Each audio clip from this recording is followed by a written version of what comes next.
Hello everyone, I'm DireFox240 and welcome back to Monster Hunter 4. So it's been a hot minute since I've played. Exactly 2 weeks actually. And we're finally back on our regularly scheduled Wednesdays. As I watch my heart rate monitor spike up. Anywho. So we're gonna be doing Molten Tigrex today. It's... I haven't fought him in a longer time, so we'll see. Also, what other announcements do I have to make? Oh, I finally fought Primordial Malzeno. That was... Sunday? I think it was Sunday. I don't understand. Someone needs to explain to me why people were dying to him. Maximum effort! Yeah, it was my, pitch to myself to do well, I guess. And I was also testing the chat box since I changed it. It looks a little low again, but that's okay. It's overlapping with the hunter search, but whatever. Hey yo, Kinky! How you doing, sir? I might need to commission you at some point soon here. So yeah, fought Primordial. Crap. Hey, don't look at me. You couldn't hear that. No, I did. Through the headphones, though? No.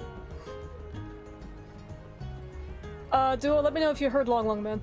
Doing good, how about you guys? We're doing okay. The audio output is in the wrong spot. It shouldn't be.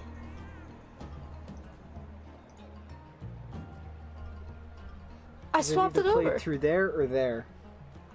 It was supposed to play through here. Which means it should play through here. Yes. And it didn't. Oh, that's why. Yes!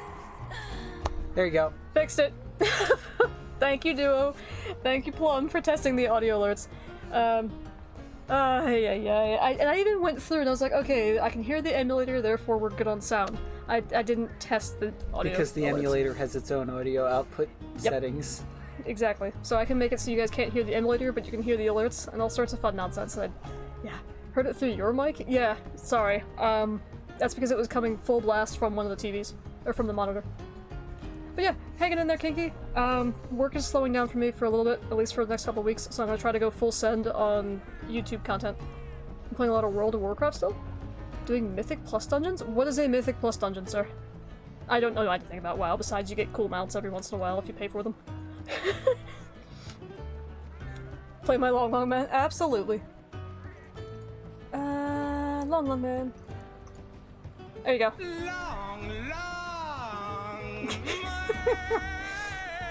Oh my god. Xenoverse Goku versus Cosmic Armor Superman. I'm just gonna say Goku just to be contrary. Is it Gamera Mountain? Wow. Really? Oh, speaking of that actually, Arthur, one of the next big long plays after Monster Hunter, maybe not necessarily 4, there will be turtle monsters that we can tame. As well as bird monsters. So I was thinking of at least taming one of the black Thunderbirds in Rune Factory 4 for Crow, and then one of the turtles for Arthur. If they want me to. Oh right, so I gotta pick a random weapon for this. I too end up- oh yeah, that's right, Duo! Your YouTube channel is also Duo Black Rose, right?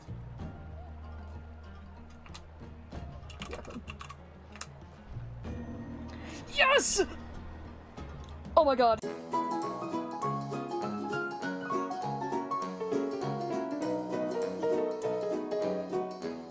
Okay, that was odd. We should be back on. God. That's how this is gonna be, huh? Also, I see you, Duo. Rolling sword and shield. Alright, fine. We'll do... just for you, we'll do... well, win or fail. We'll do the first hunt against Molten with sword and shield. Human-sized tires versus guts? I mean, depending on how it's animated, yeah. Anything else? Oh, right, so we have somebody to thank from the Shunkron raid from last time. We have Rathanoob joined the fold. Appreciate you, sir. Regardless if you were here or not. Let me make sure everything is set up.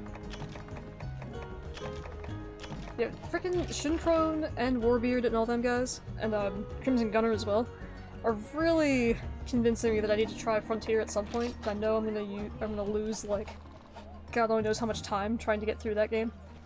So that would be one of those every once in a while sort of things. Yeah, especially since it'll probably be like 50 to 100 hours just to get off Tutorial Island if you're lucky. Yeah, considering how difficult- well, I don't know. I don't know how difficult the early game is, but one day. Just not today. Ours is basically just kaiju-sized Ferntoe? Minus all the depravity. Femtoe? Wait, hang on. Femtoe, okay. Still keeps the violence. I'll take your word for it. Let's see here.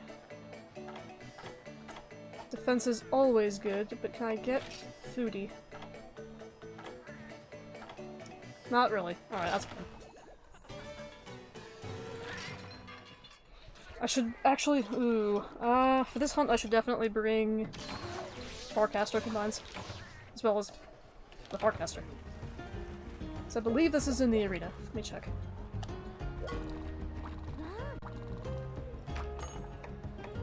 Oh wait! Right, we did Crimson Fatalis last time. Yeah, it's at the summit. The tower summit. Yay! God. Even though he's my favorite Tigrex, he still scares the crap out of me. Alright, so how does one make a Farcaster?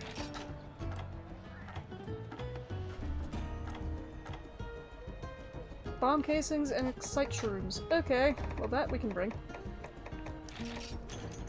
Maybe not 30, but whatever. 10 is fine. Well, Duo had to go and rain on my parade, and so we're gonna do Sword and Shield against Molten, but then we get to do Insect Glaive. So that's gonna be a grand old frickin' time. Full disclosure, I have no idea what's gonna happen after Molten. If they don't give me any more village quests, we're gonna try to just blitz through hub keys and see what happens. Oh, no fun intro for him? Sadness.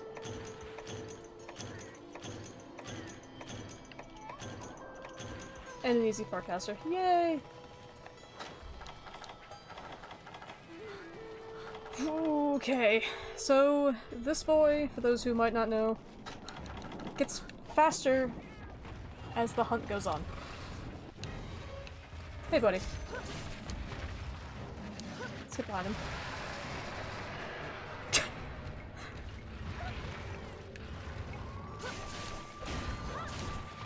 I don't even know if he's susceptible to poison, but whatever.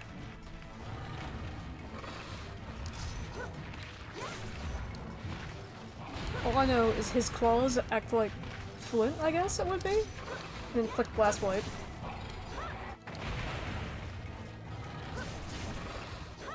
Wait, some quests break claws. Crap. I'm not gonna be able to do that for very long.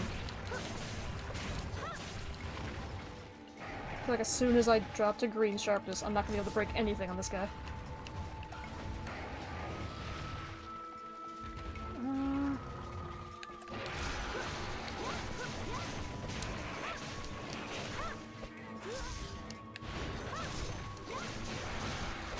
He starts off nice and mellow. I don't trust it.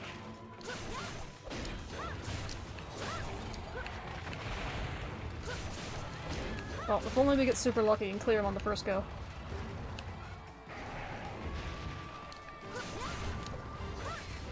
Actually, I think Molten is unique to 3 and 4 Ultimate. I don't think he shows up anywhere else besides, like, stories.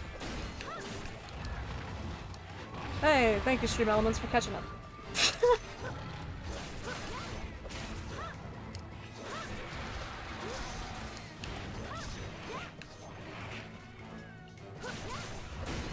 He's not enraged yet. But soon. Yep, there it is. Time to watch out.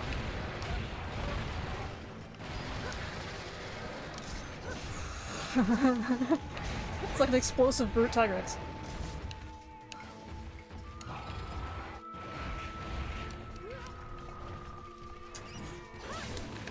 Oh, nope. Piss. Most powerful monster in the lore is Fatalis. I think so. Fatalis, Elatrion. I was going to say I'm not 100% on that, but Fatalis is definitely up there in, like, the absolute strongest in Monster Hunter. Yeah. He got stuck on the pillar. His teeth are... Probably in the top 3, if it's not the number 1. Yeah, I mean, if you count Old Fatalis, but it's essentially just an iteration of Fatalis. Yeah. Iris versus all the Black Dragons?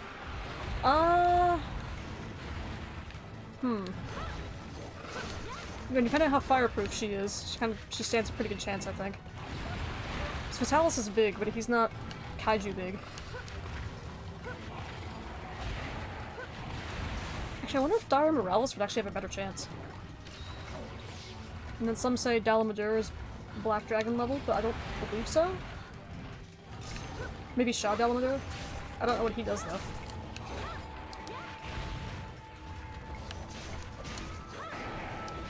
Wait a minute. There we are. Yeah. Iris can direct fireballs. Or deflect fireballs. So I guess she's fireproof? Yeah, in that case, I don't think Fatalis would really be able to do much. I'm bouncing already. Alright, well, that's fine. I'll just target things that are not his face. So yes, YouTube is indeed duo blockers, yes. We have the... You have the highlight video for Kill with Fire, which was a grand old time. Back when it was just the demo. Mm-hmm.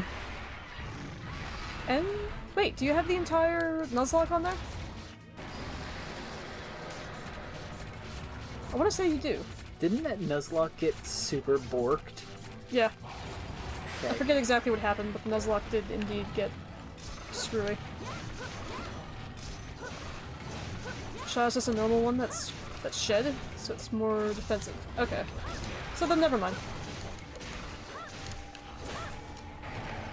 Like, Dalamadur's whole shtick is... like, not environmental traps.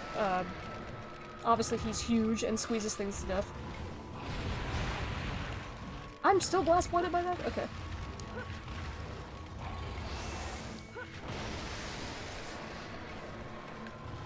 I don't know. Dalamadura is strong. I don't think he's Black Dragon level, though.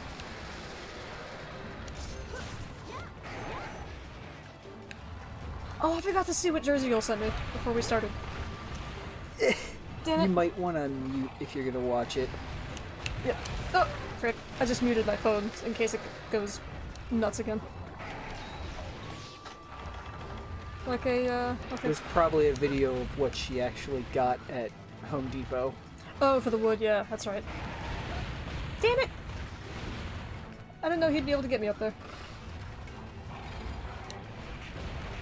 Episode 02? Oh, okay. Editing for 3 and 4 got borked.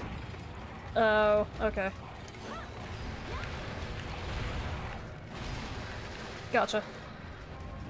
'Cause I know you streamed a lot of it. I don't remember how far we got. I think you lost a Pokemon to Anger Point or something like that. I know he lost, what was it, Nido King or Queen, and lost his King. shit. Yeah. Which sucked. I mean, I feel for him, but he lost his shit. Yeah, I don't blame him. Because especially since he actually got one in, like, the Nuzlocke rules. Yes. So, it's even more... And was doing everything he could to fucking save it. Mm-hmm. And over-level it and shit. I think he got Oko'd is the problem. Basically. Shah's also slightly more powerful. And he's bigger slash red... bigger and red spikes. Yeah. I think he's more white-red? If I'm not mistaken? Lost Nidorino to Anger Point? Okay. Yeah, that's what I thought.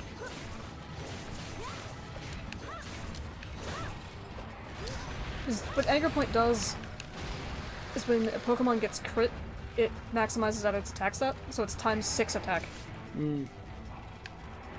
Needless to say,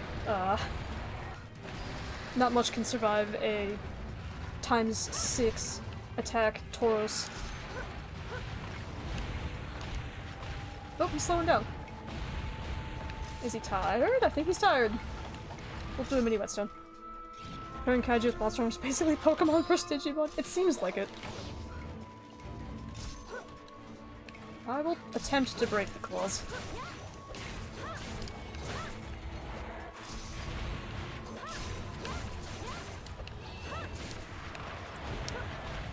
Are you gonna fall over, or do you just salivate everywhere?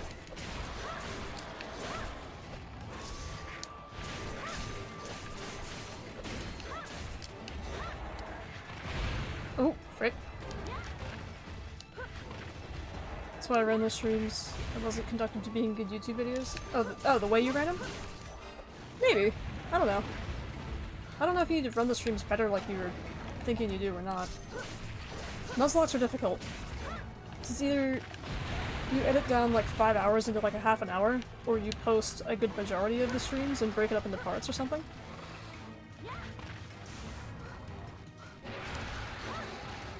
The only reason why I find it easier to, or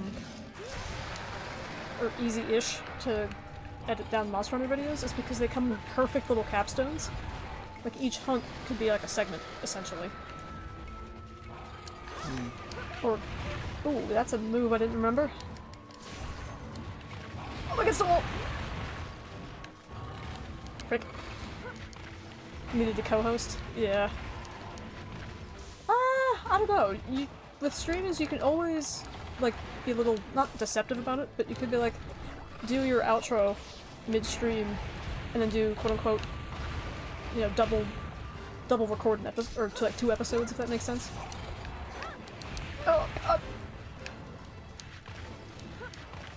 don't know. I've seen people do that before with different series besides Pokemon, so maybe it could work. Oh, I'm gonna get run over. Strongest monster can burn down the country. Meanwhile, ours is a worldwide threat. Yeah. Serieses. Yeah. Multiple series. Serieses. Is series a word, or is that just something I made up?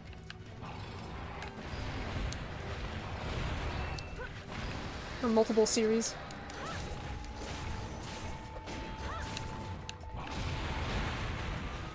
This Foxism? It might be. Foxism, I like that. Kinda what I meant, only upload 1 hour chunks, edited down to 20-30 minutes. Oh, okay. God damn it. Yeah, that attack. That's a cool attack. Kinda wish normal Tigrex had that. I think the plural of series is to have the word written out with an apostrophe after it. No letters, just an apostrophe. I think you might be right. But it's just pronounced series, like the singular. No, I think it might actually be pronounced series is. I'll or look it up. With an extra enunciation on the S. Hmm.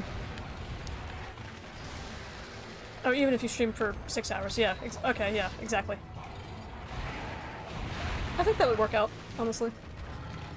Elephant Room, Godzilla -1. Freaking, Gaijin Goomba did a video on Godzilla -1. I had not looked at it.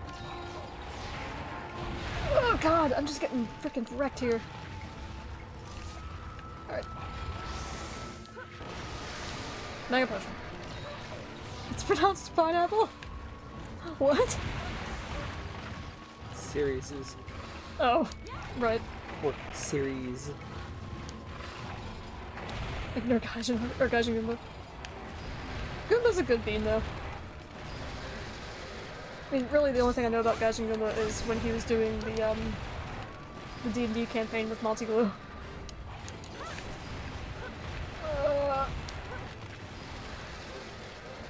God. And this is why I like Molten Tigrex. Because he's not, like, just a simple chargy boy. Godzilla -1 is perfect. Quintessential, even? Interesting. Nope. Can't dodge through explosives. It's not easily. Oh! I forgot he charges 3 times. I don't know why. Let's get some water. It's kind of killing it in the box office. Wait, box office? I thought it was a Godzilla -1, I guess? I thought it was a Like an Apple exclusive or some bullcrap. I don't know. It's the only time you've ever felt invested in the human story of a Godzilla film? Oh, really? Or am I thinking of something else? No idea. Is the movie, not the- okay, got it. I was thinking of the TV show, my bad. There's a TV show on, like, Apple Plus or some bullcrap that you can only get if you have an Apple device and you are subscribed to their, like, streaming service or something. That's fucking retarded. Yeah, exactly.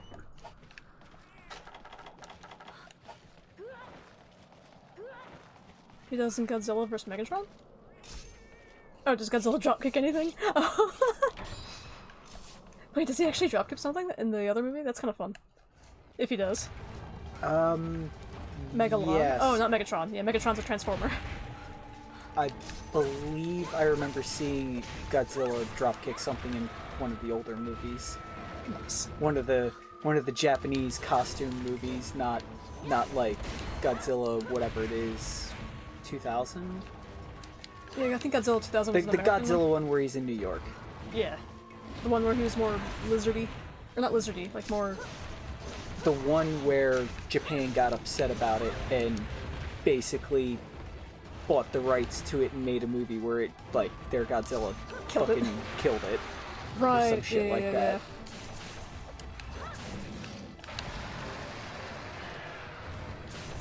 Did you enrage already? Yeah, I think he did. He's glowing red. 1998. And the human aspect of the original Godzilla was pretty captivating? Well, the original, yeah. I imagine so. It was less... Well, it was more allegorical, I guess. I would imagine. I don't know for sure. I'm just assuming. It's still a movie from 1954. Yeah, fair. Different art of filmmaking back then. God, I remember back when I was a wee child, there was two, like, kids' books. Cat Kong and Dogzilla. You can imagine exactly what they are. Of course, I got Cat Kong.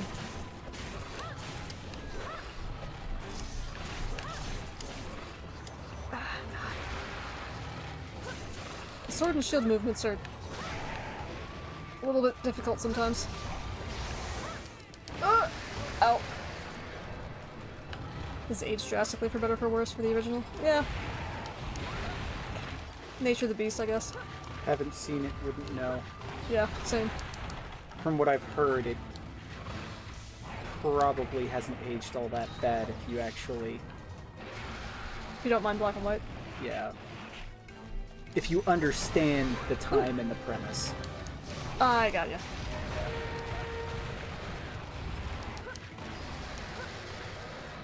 Godzilla dropkick is an old meme?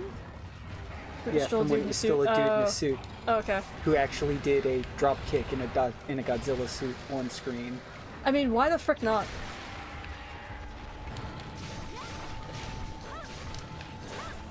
Call the suit size were goofy? I think the suit eyes were goofy on that. I mean, to be fair, it's kind of Because difficult. I think I've actually seen the scene in motion, like on TV. Oh, really? Yeah, once. Megalon? It was a tail slide?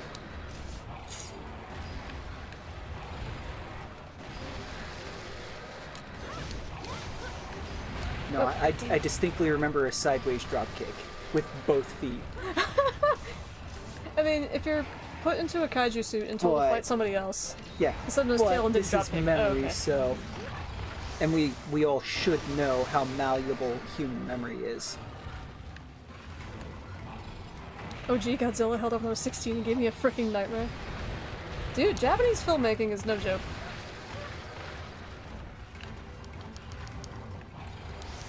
Oh god. I don't want to fail, but we might. Just sent the clip, okay. I'm gonna get hit here, aren't I? No? Cool.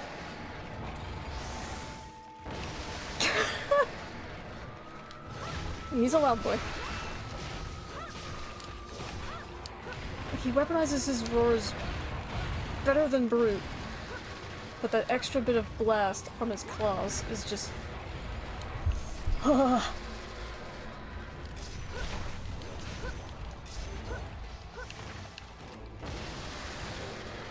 don't know how much damage I mitigated from blocking that. Oh, he's tired again. You have to watch it subbed because they cut a bunch of scenes in the dub version. Oh yeah, imagine. Oh yeah. Oh, okay, right. They probably didn't even have the script for the dubbed version. They might not have. You know, kind of like Speed Racer versus Makagogo. Yeah. Godzilla -1 was like #1 at the box office. First film to have done that in 19 years, or first foreign film. Interesting. What was the last one? Crouching Tiger, Hidden Dragon or something? Maybe. I feel like that movie Ip came Man. out. Huh? Maybe Ip Man. But that time period, I imagine Crouching Tiger, Hidden Dragon is probably it. Because that is that time period. That 19 years is before we got together. Yeah. And the big came out in movie the before we 70s. got together was Crouching Tiger. Crouching Tiger didn't come out in the 70s. That was, that came out when I was like a teenager, I think.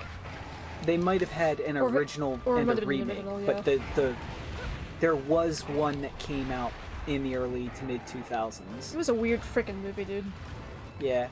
Well, that's because we didn't understand the Cultural bits. no, the folk tales. 2000, yeah. That's what I was thinking of. Yeah, Crouching Tiger is kind of based on mythic history in China. Is it? Yeah. Okay. Maybe that's why. That's why it was kind of, you know, hard for us to understand.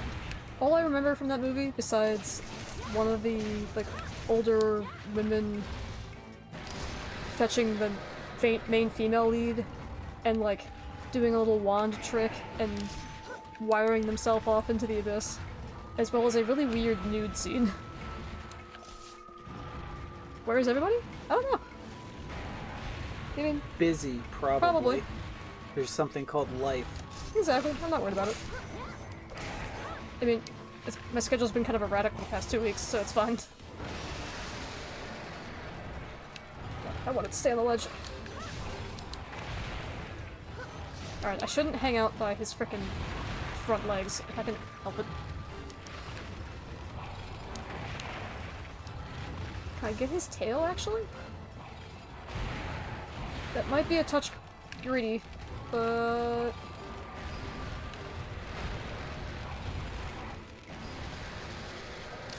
just easy does it. Yeah, as soon as I touch his claws when he moves in any direction, I get blast blighted.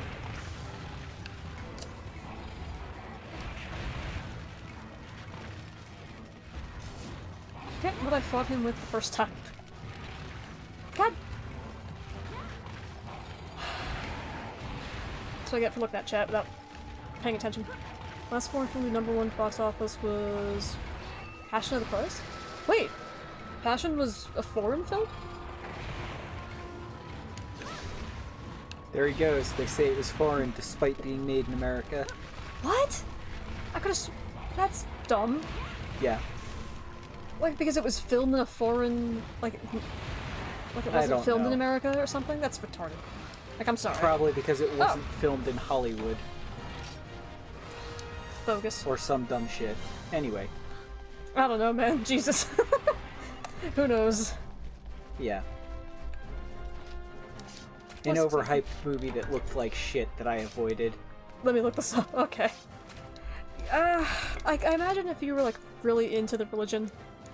Like I said, an overhyped movie that looked like shit, so I avoided it, so it's memory hold, and I completely forgot about it until it's mentioned. Yeah, fair. My mom was Kind of like obsessed. Sagwa.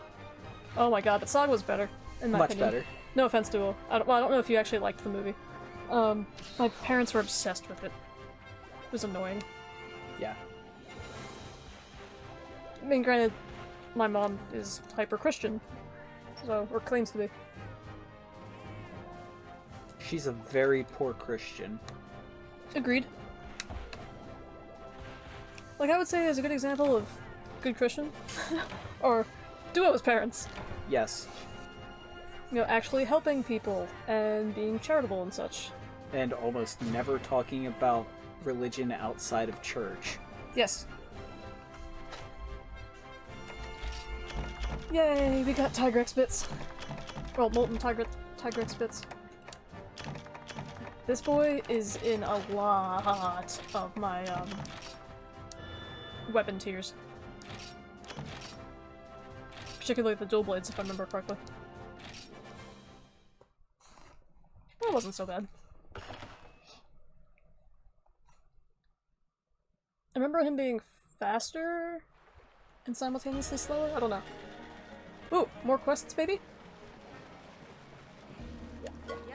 Hey there, kid. Many thanks for handling Terrible Tyrant for me.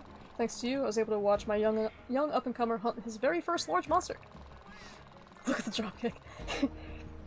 It was hard not to jump in and use my pro skills, but somehow he managed to pull through on his own. Made me so proud to see him follow my pro tips and kick butt. I'm sure one day he's gonna take things to the next level. Of course, I'll be there to hand out the pro tips when he needs them. Ah!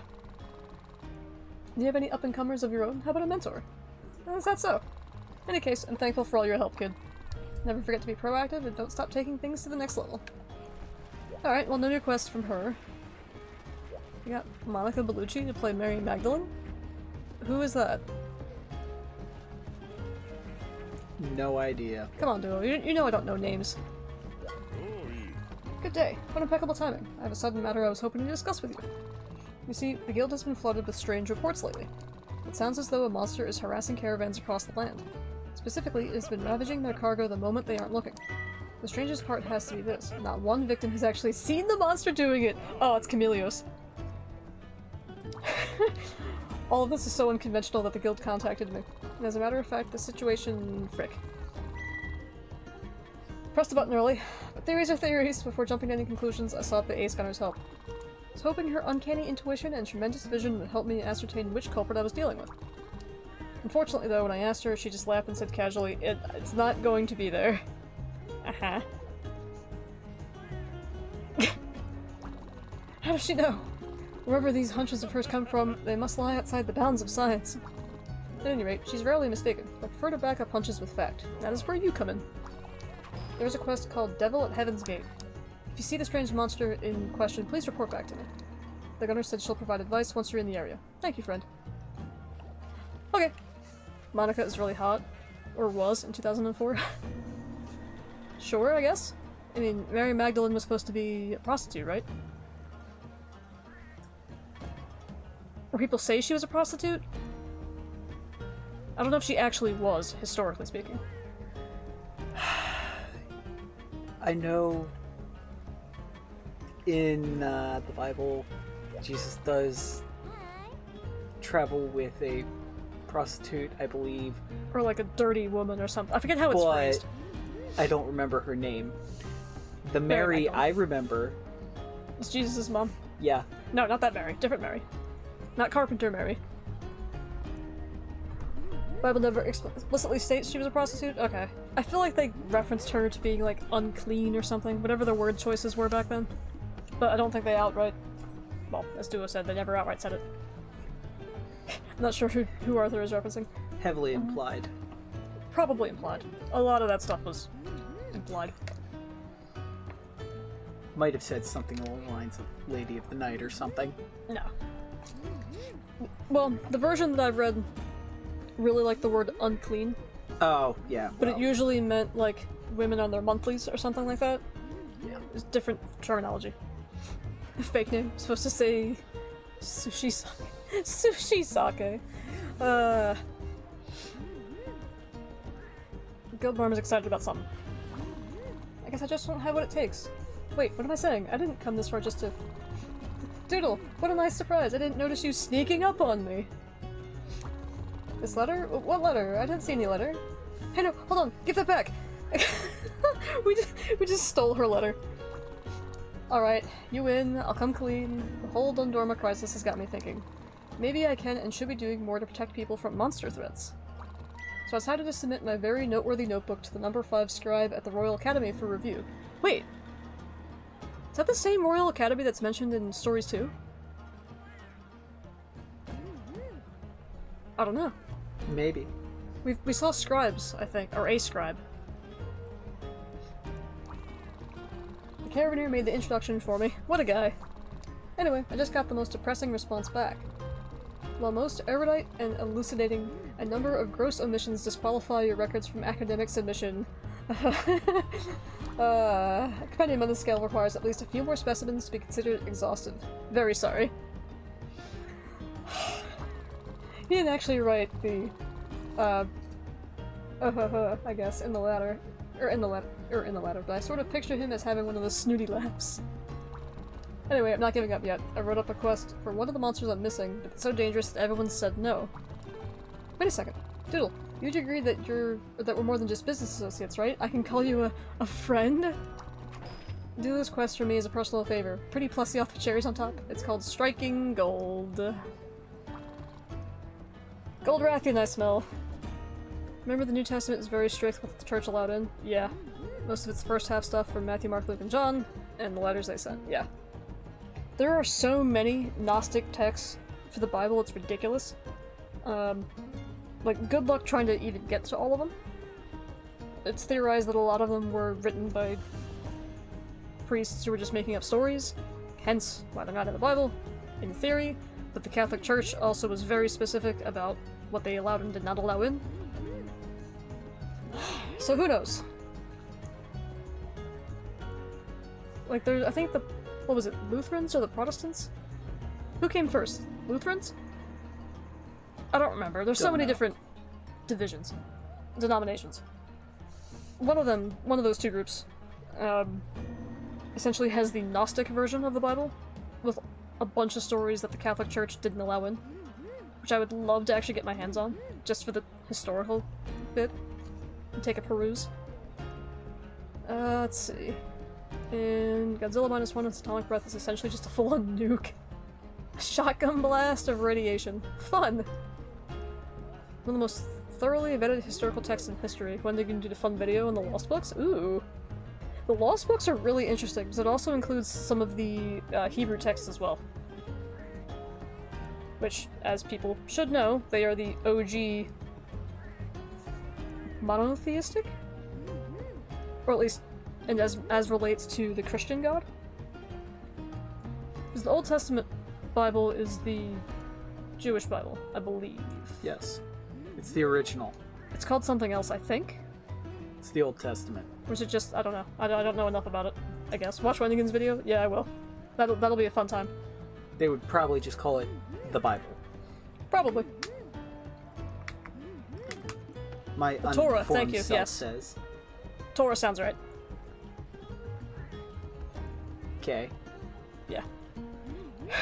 But that's like the Dead Sea Scroll texts and whatnot. Yeah. I don't think those were technically canon for the Christian side, but the Hebrew side took a look at it at least. I don't know if they're canon to the Torah or not. It's been a long time since I looked into that stuff. Okay, of course, I'll make sure you're amply rewarded. I've been saving up Zenny during our adventures.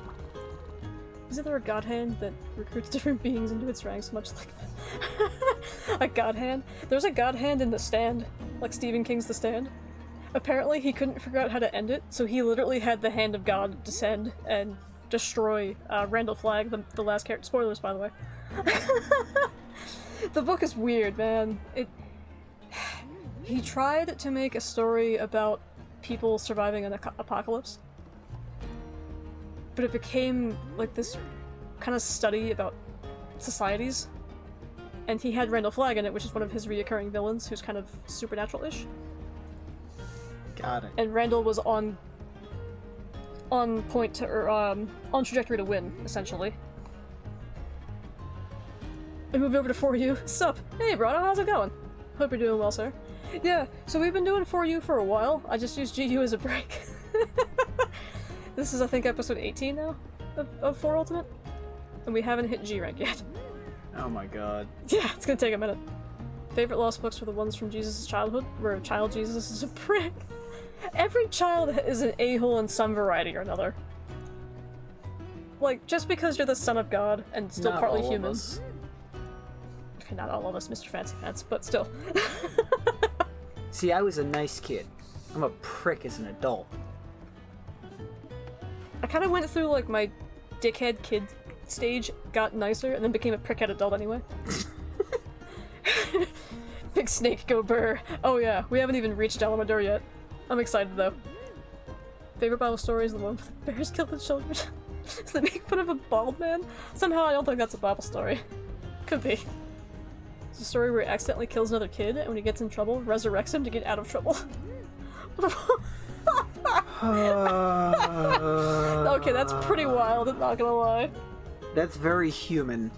That's extremely human. Oh, Jesus. God, it just makes me remember I think I've talked about this on stream before, when I was like 6 or 7, when I asked my pastor what the difference between righteous anger and like human anger was, because of the story about Jesus going in and upending all the tables, like the betting tables and whatnot in one of the churches or something. Yeah, they were basically having a bazaar on Sunday inside the church grounds. Yeah, super sacrilegious. And then, but we were taught anger was a sin in that particular denomination. So I was like, hey, pastor, what the frick? What is this? Some small boys came out of a city and harassed him, chanting, go Baldy. Nice and full with facetious humor. Hmm? Oh, facetious humor. Sorry, facetious. Nice. I appreciate your word choice there, sir. Yeah. Alright, what do we got? Oh, we got 2. It's not a Chameleos. It's a Savage Devil Joe. Uh-oh. And Striking Gold, yeah. It's exactly what I thought it was. We're gonna swap back to our regularly scheduled weapon here. Since you finally rolled your insect glaive. I'm so frickin' excited, man. Joe without invincibility. Nice. Joe without invincibility? Oh, Funky Feline. What? Why can I talk to you? Why can you not? No. Housekeeper? No. Yo! Housekeeper, Funky Feline. What's shaking, baby? I let myself in. That's cool, right? Man, this pad is dynamite! Oh no. Say what? For real? You don't know who I am? You jiving me? Bowman, allow me to introduce myself. They call me the Funky Feline, you dig? I'm a traveling hairstylist. I hate reading this man's dialogue. I travel the world giving hunters the hippest hairdos, the freshest froze, well, you catch my drift. Hi, Heavenly. Hello, Heavenly! That should work. It worked at the start of stream. There we go. It was just a little delayed. There's one right before the crucifixion. Jesus tells Mary a bunch of stuff about how Christianity is a lie. Huh, that's fun. You don't have valor or depth, so yeah, he's a bit of a dick. Uh-huh. Oh, yeah, Arthur's joking. Joking. Can confirm. Either you'll jive with his humor or you won't. It's fairly normal if you don't to just pretend you don't see it. Yeah, Bruno, Arthur was the other prowler that we were playing with. No, I like that humor. Oh, okay, then perfect. You'll fit well. Great. You'll fit well in here then. Hunting styles were literally a thing. Yeah. God.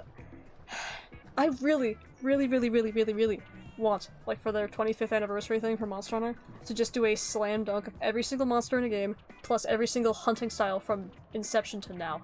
Oh god. So have, like, oh, you can do GU Valor against, I don't know, Rusted Kashala, or something like that. Chuck Norris joke. And a Hell Heartbeat. And a stretch. For Heavenly, I will drink some soda. As I try and find a Chuck Norris joke page in this book. Yes, soda. Oop, sorry. Is it on the thing? Yeah. Okay. I'll get the stretch. And I will finish reading Funky Feelings. Dialogue. But check it, yesterday my mojo just up and disappeared. You feel me? I got no inspiration left. That's why I'm here. I feel good vibes coming from you. I think you can help me. You down? Oh yeah, right on, baby. Alright, here's the lowdown. I need something to spark my fire. There's only one monster that can do it. Oh yeah, baby. God, what you know the what I'm fuck talking about? did I just land on? The monster that explosive pompadour style. Brachydias? Yeah. If I can lay my eyes on one of those Brachydias cats, I can just know my mojo will come back to me. Here you go, Heavenly Myths. And remember, you asked for this. Yeah, your Chuck Norris jokes. And remember, you asked for this, not me. Enjoy your lurk, brother. We'll see you again, I'm sure. Wait, what? I hope so. Oh, okay. Bye. Enjoy your lurk. Chuck Norris's poop is used as currency in Argentina. That's a weird one. That's the first one. That's the first one. Oh boy. Next up on your page of Chuck Norris jokes. When Chuck Norris punches you in the uterus, you become pregnant. Don't try an abortion. It'll only make the fetus stronger. Oh my god. That is messed up. And last on your page of Chuck Norris jokes, Chuck Norris wears a live rattlesnake as a condom. I've heard that one before. Yeah, I know. That's a weird page we got there for you. Yeah, like I said, what the fuck did I land on? Truth. Let's check the delay on this one. Come on, sound alerts. I believe in you. Oh god, the fucking delay on the sound alerts is ridiculous. Do I have to rebuffer it? I don't know what I was expecting, but it doesn't matter, does it? There it is. So... That one worked fast. Yeah, that one was only like 5 seconds. Strange. Maybe because she's across an ocean, it needs to travel around the world until Twitch figures out that it happened. Maybe. Other alerts. Oh, I can use sound alerts for alerts. It's kind of fun. Amen. Hallelujah and peanut butter. That was pretty quick. Yeah. Okay, well, I'll leave this open in case I need to refresh anything, but for now we'll go fight something. Just say I'm some guy. Godzilla Minus One is now officially the highest rated movie of the year. We won. I'll take Godzilla Minus One over a lot of things that have come out. So yeah, we'll consider that a win for sure. Sure. Acrobat.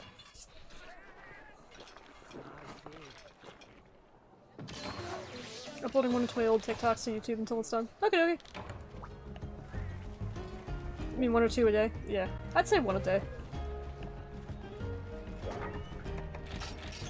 Alright, what are we fighting first? I guess I'll just rip the band-aid off right away and just go for Savage.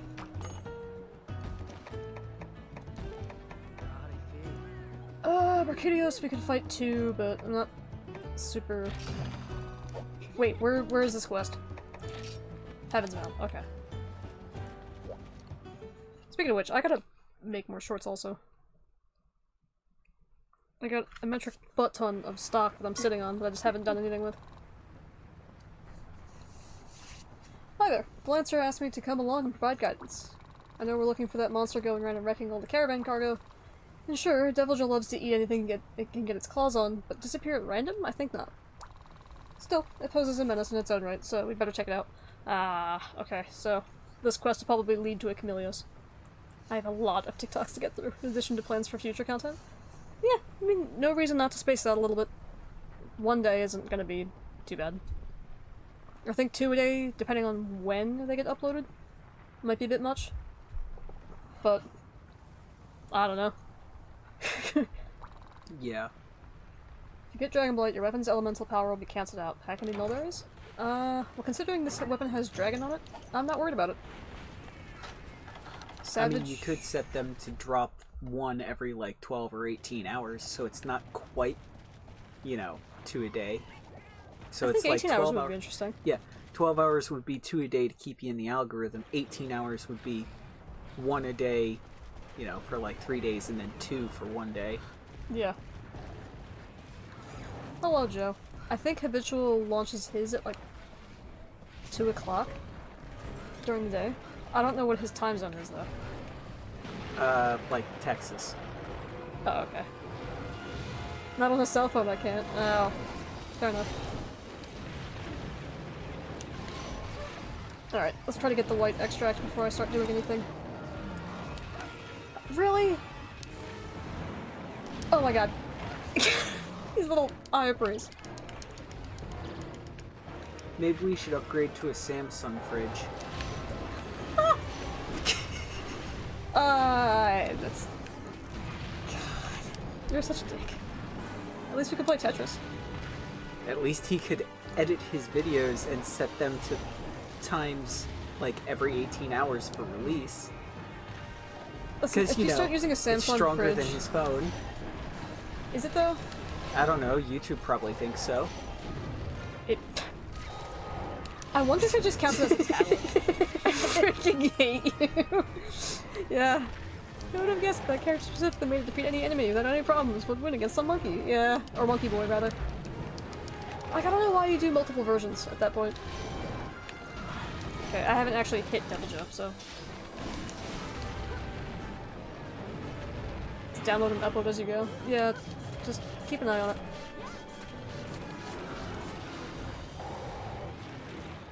Like, if you do one Goku versus Superman, why do multiples? It's because people want Goku to win?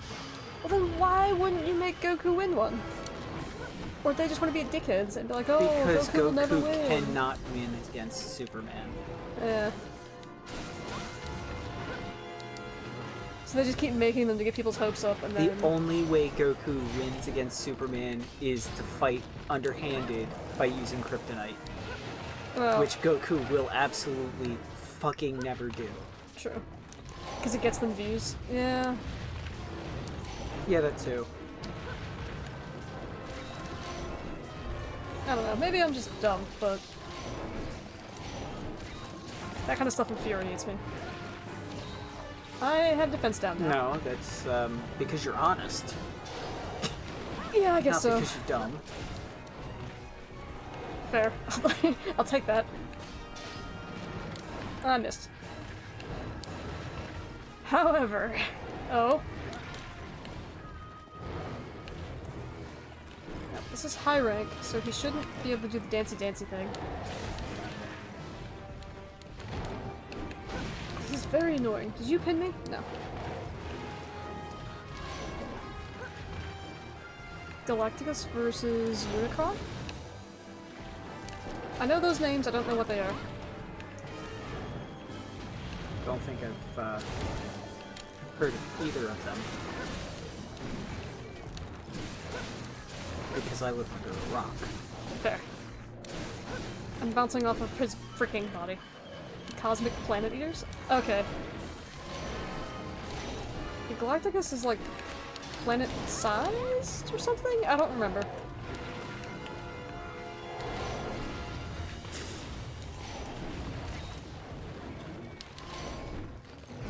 And I don't know what Omicron is.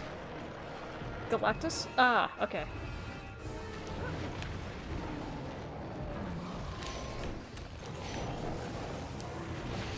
Alright, give me the frickin' white extract, thank you.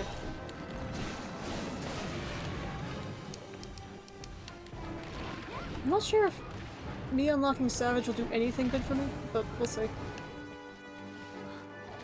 Oh, I didn't look at Brute's armor.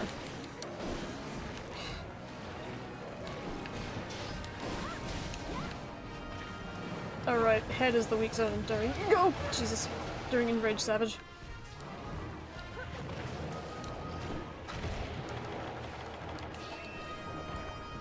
Unicron is a planet-sized transformer? Oh, okay. Goku might eventually win? Since... Dragon Ball power scaling? They're not gonna nerf Superman. Oh, frick. That'd be a really weird thing for them to do, but I see why they should. Like, Superman's like their major dude, right? Next to Batman. So I don't foresee them actually doing that. But I don't really know all the new stuff, so...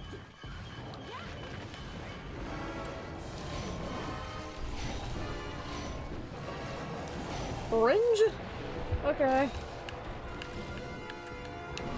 Nope. Give me your face. Alright, what about the freaking Monopolis? Nope, wrong direction. Superman is the hero, they're not gonna nerf him. Yes, exactly. Superman is way down in popularity. I fucking wonder why. Maybe because he's not really Superman anymore. Maybe because he doesn't stand for all the same shit he used to. Yeah. Exactly. There we go.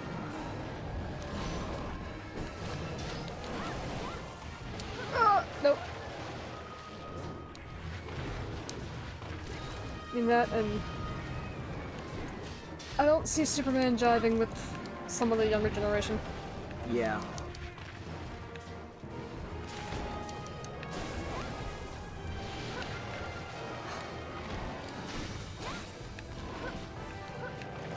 I forgot how freaking annoying this guy is at the inside glaive. Really? You got the insect glaive on the one day that you really don't want it. Yeah, basically. No, I'm wasting a max potion.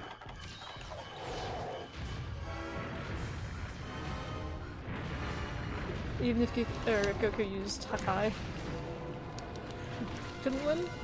Superman can't be erased. I'm assuming that's a new Goku power. Kinda does, every story beat that he could have. Stand by! He's been done to death. Yeah.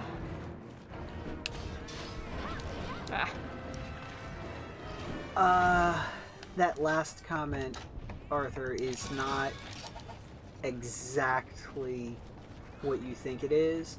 Superman had a precursor character where all they did was change his name, if I remember right. That happened before World War II.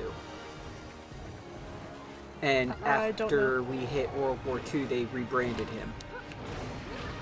him. Or after World War II started, the US government got involved or some shit like that, and he got rebranded. Gotcha. I don't know. They've done a lot of different things with Superman. Yeah. Of course, I could be confusing that with Captain America. Maybe. Because I don't really do comic books. Fair. But it was a portion of comic book history that I saw, and I'm fairly confident that it was Superman and not Captain America. Even though, you know, just from how I say it, Captain America would seem to fit a lot more, because, you know, rebranded as Captain America yeah. in the middle of a war where you need patriotism to get people to sign up. Yeah. Bye, Joe. Alrighty. Where are you going? Not the superheroes at all. Yeah. Ultraman, Kamen Rider, Devilman. Or the good ones to Arthur. I don't know if I would count, like, what is it? Some of the 80s stuff, like 18 and whatnot, as superhero stories. No. Or like, Knight Rider. No. You would call those, if you were going to label them as such, you'd be calling them hero stories rather than superhero stories, because they don't have any superpowers. They're just dudes. Yeah, that's why Batman isn't really a superhero, he's a hero. The only reason why he's super is because he has a super amount of money and intellect. Yeah. Modern superheroes invented in the 30s and 40s? For probably the Great Depression, I would imagine. If I had to guess.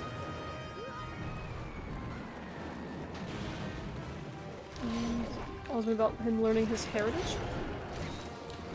At this point, everything about Krypton has been learned, so there's really nowhere to go.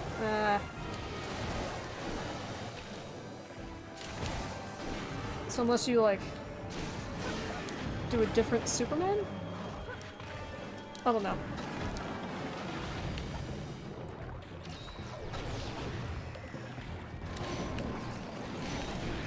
I guess that's why you have all the, like, Superman versus Batman and crap, I guess. Or, like, Injustice League or something. Yeah? Yeah.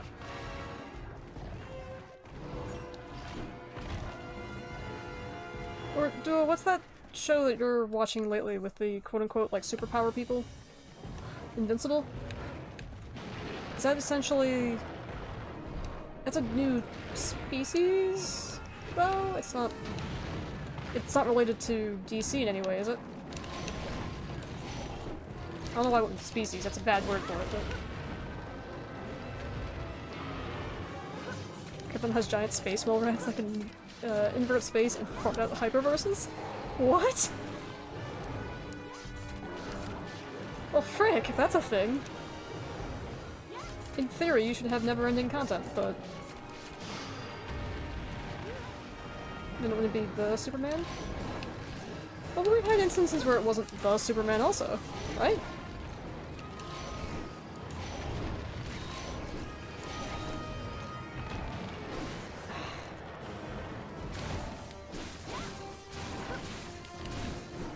Okay, I can angle myself in a very particular way.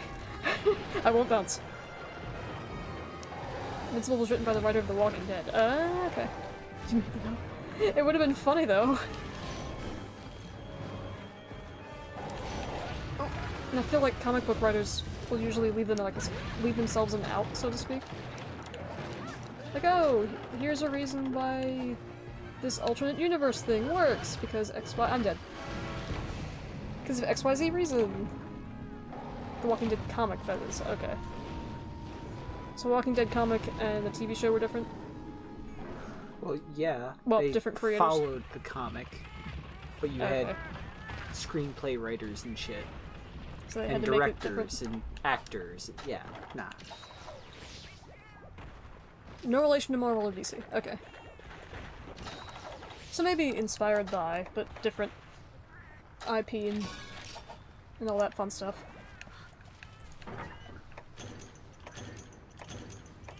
Yes, please give me more dum-dums. I don't remember where we chased... Wrong direction. Where we chased Devil Joe off to. Nuts. Show Walking Dead was completely different? Really? I thought they followed it at least up to a point. Invincible was distributed by Image Comics, which was absorbed into DC.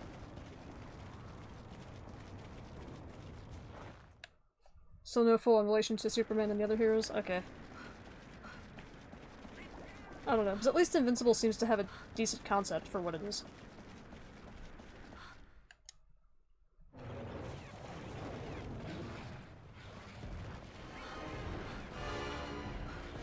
I think as we've established with Duo, it is absolutely brutal as well, so...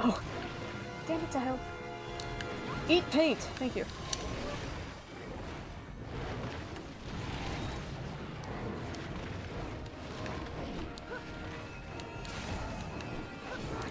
I barely can't reach his face on these inclines.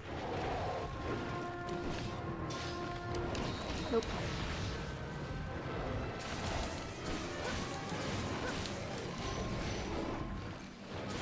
Apparently, Insect Glaive was OP in this gen. I'm trying to still figure out why. I don't know if its damage numbers were buffed or something.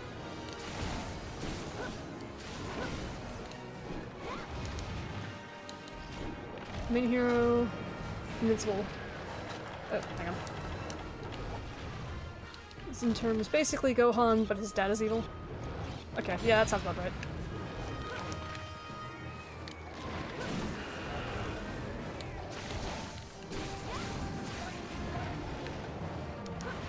Making Superman evil was the best thing DC ever did with the character. Yeah. Then you have the... Well, how do you defeat... well, an invincible sort of character, I guess. Mm-hmm. And that's always interesting to people. Genuinely.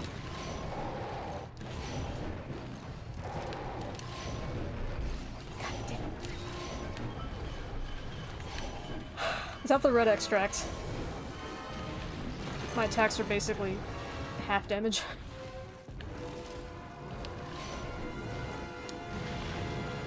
So you know what? F it.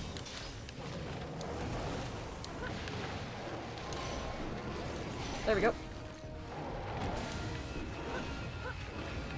Its mounts and Glaive is built built-in ledges, yeah, basically. Farm mounts and to wail on monsters, yeah. Mounts are substantially easier to get in 4 for sure.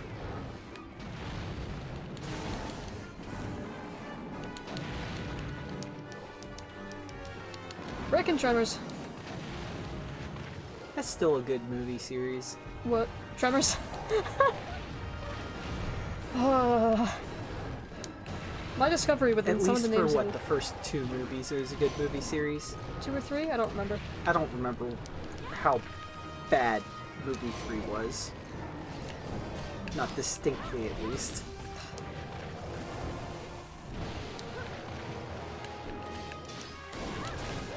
You know what? I think we're gonna cheese Devil Joe.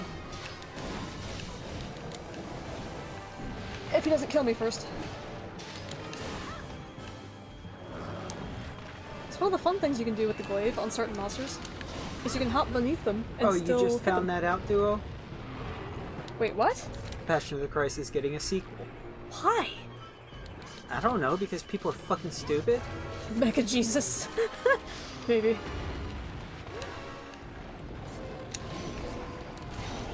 Sweet, sweet money? Basically, yeah. I don't know.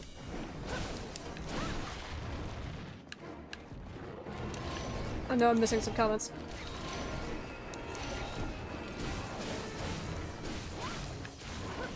Yay, damage! Injustice was amazing, says Duo. It's kind of funny that when you search up Ultraman, first evil Superman, the Japanese one will dominate the entire results. Well, yeah. Is there a DC guy? I guess there is, huh?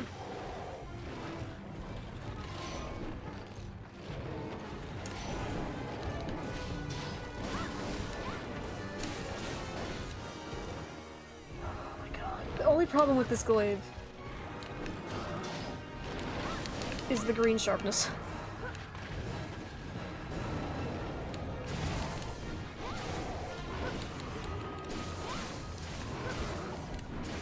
The comic edit? Oh yeah. I thought you said that was a fan thing.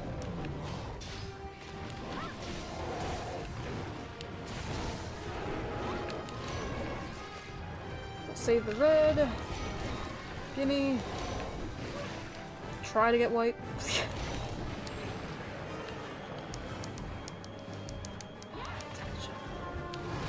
I'm so glad that they didn't bring this guy back on Rise. It's both Ultraman. Oh, the Ultraman, sorry. Gotcha, so there are 2. Okay. Opportunities.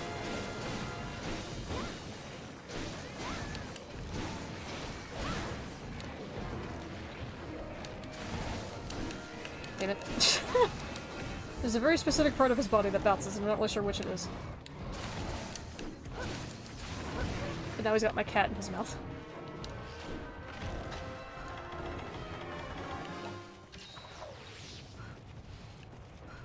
Found a video save one of those cursed Zootopia fanfics ever. Oh god, Duo. And Arthur knows what you're talking about. That's horrifying. Why do I feel like Zootopia would have some of the most cursed fanfics? God damn it, Dro.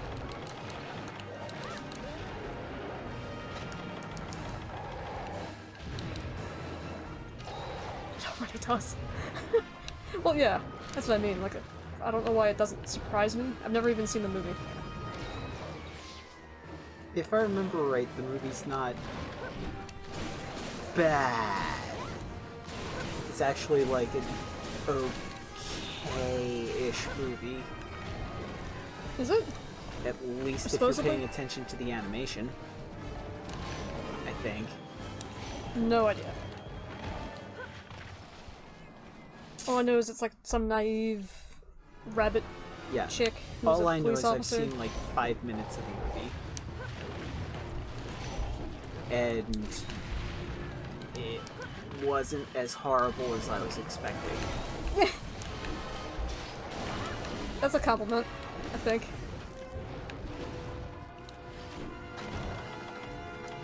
Alright, let me see if I can get a cheeky sharpen. There we go. Judy Hopps is kind of bad, though. As much as it pains me to say it, believe me, it pains me a lot. Zootopia is actually a good movie? Yeah. Huh, okay. Is the fox dude, like, the bad character, or is he, like, Hobbs' like, friend or something? He's supposed to be a bad character. He's supposed to be? Supposed to be. Supposed to be? Supposed to be. Okay, so he's one of those, like, fake Pixar villains? No. Oh. He's in real life.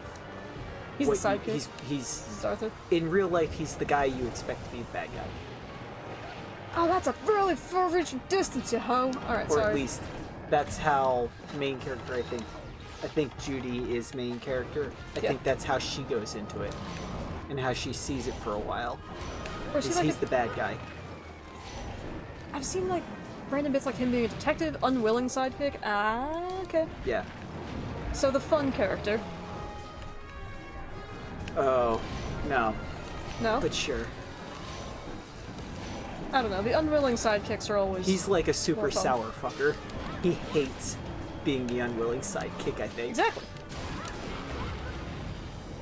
Nick Wilde is a con man that works with Judy to stop some big conspiracy. Ah, okay.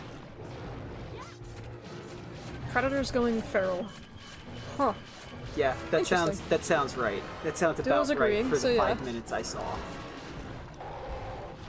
Wasn't there like a YouTube series about some dude who would take random clips from Zootopia and make it into different genres of movie? I don't know. Probably. Like Zootopia, but a horror movie or something. Judy cons him into helping her. She cons him into helping him? Or helping her? Apparently. I didn't think she was that smart. Interesting. Sorry, Judy. You fictional character, you. The impression I got was that they did everything they could to keep Judy out of the police force. And she just worked her ass off and excelled so well that they had to give her the job. Okay. While I mean, she's still a rabbit, being right? naive So, as fuck. like, I imagine in a world of animals and predators, being a rabbit on the police force is probably not the most desirable thing. Frick. It's actually a fun scene. Alright. Oh, mother trucker. No! Ah, it was freaking down. Get off me. Okay. Run away. Eat my cat. I don't care. Make her a traffic cop at first, and then they promote her or something? Huh. Okay. And she runs into Nick Wilde somehow, I guess. I think he's an ex-force member. Hmm.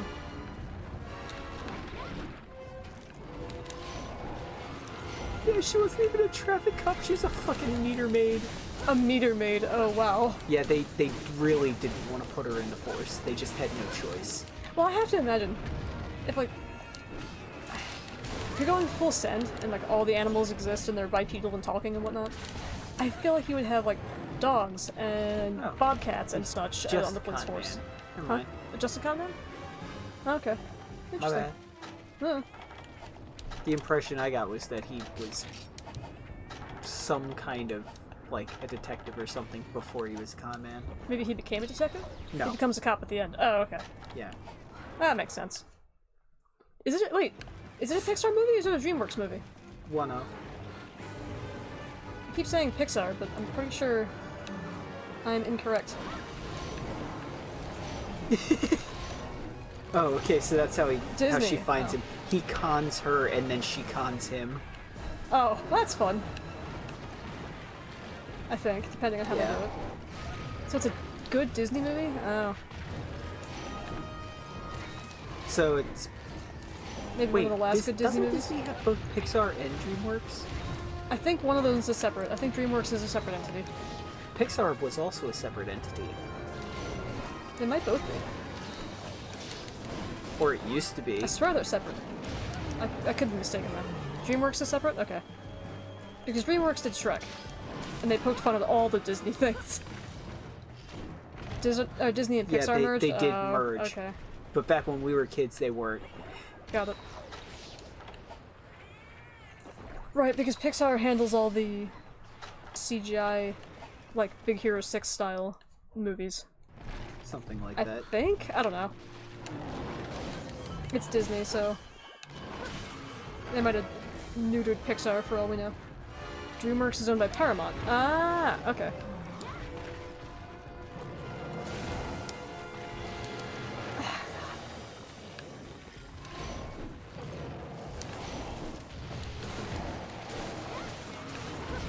Okay, knocked him over again. Yay. Give me that red extract. Okay, I don't care about the bouncing. Just hit him. Pixar's actually not involved in Zootopia? He thinks. Huh. I don't know. I'm not. I don't even know how old Zootopia is at this point. I just know I have not been paying attention to new Disney It's movies. at least 10 years old. Really? Yeah. Ah, damn it. 7? Okay. Oh. Interesting. Only 7? Fuck. We might be thinking of How to Train Your Dragon? No. No. That's older than 10 years, I think. No. It's only 2023 right now, going on 2024. Yeah, but we watched that in the first house. Oh, you mean How to Train Your Dragon? Yeah. Yeah. No. Zootopia is 2016, supposedly. Oh. Yeah, 2011, okay. For How to Train Your Dragon. I swear to Christ, I'm gonna cut off your tail. Well, first I'm gonna die. Yeah, we already know that duo because of, what is it, Timcast? Yeah. Good, yeah. I feel like everybody here feels the similar way. In case you didn't hear, Arthur, since it sounds like you want to hear Disney taking a big L. Hold on, I need to refresh. Okay. Godzilla -1 better. Yeah. Oh, no doubt. Supposedly Disney released a picture of their live-action cast White? for Snow White, and basically right on the heels of that, Daily Wire decided they were going to do their own Snow White and the Evil Witch, which was, you know, more traditional. Naturally. Because the Disney live-action pick was so fucking woke. And in a matter of like 4 or 5 weeks, they released a new picture that was Super CGI and all super that. CGI with actual 7 CGI dwarves who are... They look really creepy. Yeah, they do. They're also not... They look like they have faces that I can't say on Twitch. Racially inclusive. The They're more dwarves? traditional Yeah. as, you know, dwarves. Like the mythical creature. Yeah. Disney hasn't been talking... or, hasn't been good for like 2 years or something. That sounds about right. I'd say longer, but yeah. I Agreed. really do enjoy the old animated movies. Oh yeah, but like Like, we're talking like the old animated movies. Yeah. Like Snow White and Sleeping Beauty. Yeah, well, Snow White was... So pretty. Yeah, you have no idea how old that movie is. What is it, 60s, 70s? It's old. It's really freaking old. Yeah. It's older than the 70s. I'm seeing video essays on how Wish is actually a dangerous movie to show kids. What?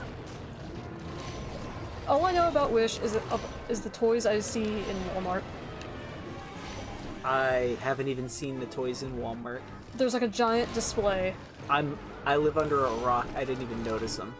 We walked past it like 5 times, and yeah, I didn't even notice it's not anything worth mentioning. Frickin' hell!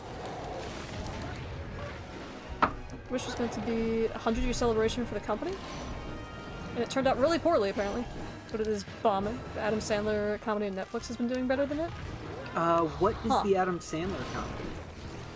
Just out of curiosity. Yeah, just out of curiosity. Like I said, I live under a fucking rock. Leo. Leo?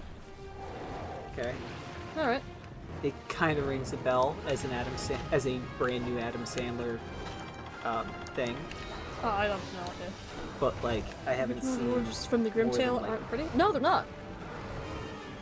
They're absolutely not. I'm talking about the CGI image that Disney released. Like, if they're trying to make it a kids movie, they're doing the wrong direction. But yeah, all of the Grimtails are messed up in some variety. Yeah, okay, I did see literally like 1 or 2 seconds of a commercial for that movie then. The new the Adam Sandler Sandler movie. Oh, it's dead. It didn't look great, but it looked like it was a perfectly fine movie. That was a terrible hunt. I'm sorry, that took forever. Animated movie about Elizabeth teaches kids. Oh, yeah! I feel like we've either talked about it or we've seen it in ad. Yeah, yeah, exactly. Ariel commits unalive in the original. Because...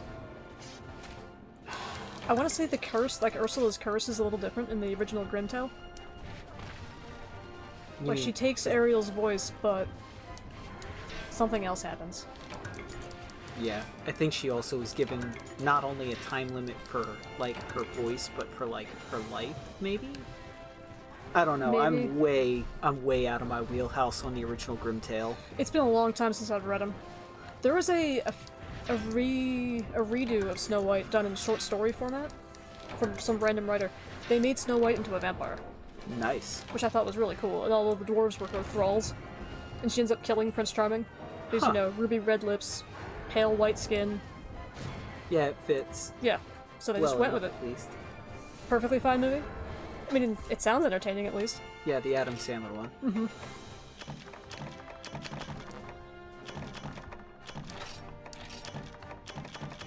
Cool. Well, we got Devil Joe parts.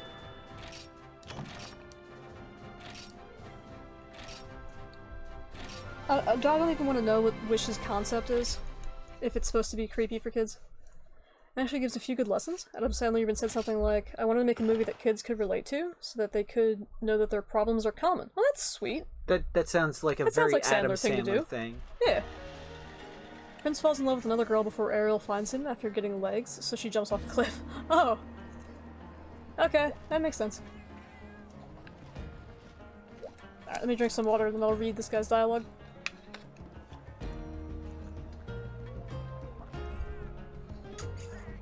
Look, if you look at Adam Sandler's movies, they're a weird hodgepodge mix of crap, right?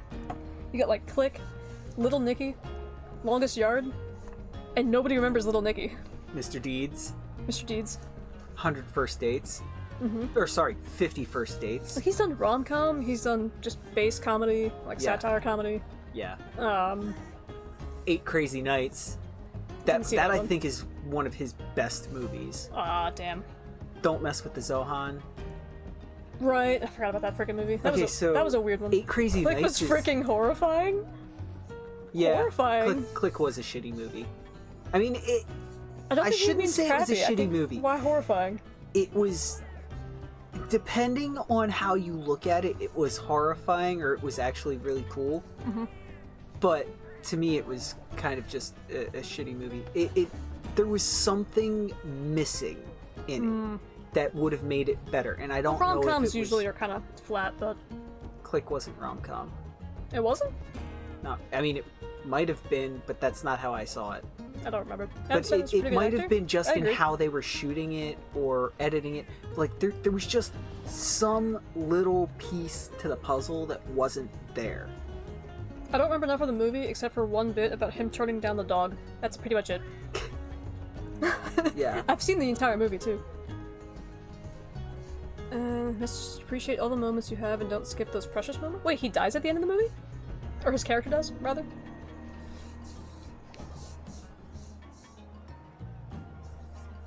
Like, if that's accurate, maybe that was why it was weird. For the most part, the message is right. that was because he skipped is a through good a bunch message, of shit, and the remote kept remembering what he would skip, so he wouldn't have a choice on it the second time through.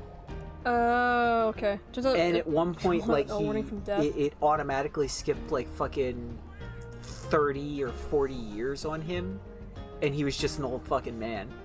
Oh crap. Okay. Yeah. Interesting. Yeah. Huh. Okay. Well, it was a deeper movie than I thought. My bad. Yeah. I think it also might have rewound and let him actually redo his life, but I'm not positive. Death played by Christopher Walken. Oh, that's right. Yes. Christopher Walken is such a fun dude to just throw into those kind of roles. He literally says, "I'm the angel of death." Oh, okay. Nice. No sign of the strange monster, you say? So be it. Still appreciate the help. If you come up with anything else, I will let you know. After all, you always come through for me. No problem there, dude. What fucking movie was it? Goldilocks. That just reminded me, there's a fucking movie that has Christopher Walken in it, or a TV show, I can't remember, but there's a scene, he's like in the middle of the street in the desert, and somebody's got him at gunpoint and tells him to do something. And he's like, and Christopher Walken just stares, looks him in the face and goes, "No." What? I said no. I don't Why remember. not? Breaking I don't Bad? wanna. Wait, is he literally in? Is that a scene from Breaking Bad? I haven't I don't seen the know. whole show. But he's like, "Why? I don't wanna. But I've got a gun. I don't care." Christopher Walken. Dude, my favorite thing... That was the joke? Oh, okay. My favorite thing with Christopher Walken, that I think of every once in a while, is Robin Williams' like, impersonation of him during, like, prawn skits. We're gonna call it corn, actually, because corn's more fun. That was a joke. Okay, yeah.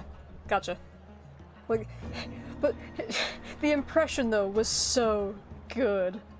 I don't know the show. Oh. You're joking about Breaking Bad, okay. I don't really care about spoilers for Breaking Bad, my guy.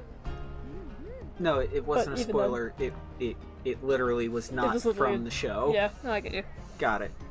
But yeah, Robin Williams. It was all like random actors in Korn, right? No, it but was. He specifically mentioned Christopher Walken and like a couple other guys. No. Or was it just Christopher Walken? It was basically just Christopher Walken, because he talked movies about how they were how you know, shitty the script writing in Korn was, and they've made movies about everything. He's like, they've made movies of my movies. Like Goodwill Humping. Yeah. Goodwill Humping, Snatch Adams. He's like, whoa. Snatch Adams is the best title, but that sounds like a horrifying idea for a Korn he's video. like, you know what I want to see? I want to see Christopher Walken play in one of these. And then he went verbally on what he thought it might sound like. Because obviously it's Robin Williams. Once he gets a bit, like, Walter White eats a worm at the end and suddenly he gets cured of cancer. Sometimes that wouldn't surprise me with modern TV. Oh, it was all a dream. Wasn't that Lost? Wasn't that the entire thing of Lost? I don't know. I stopped watching Lost. I never watched Lost.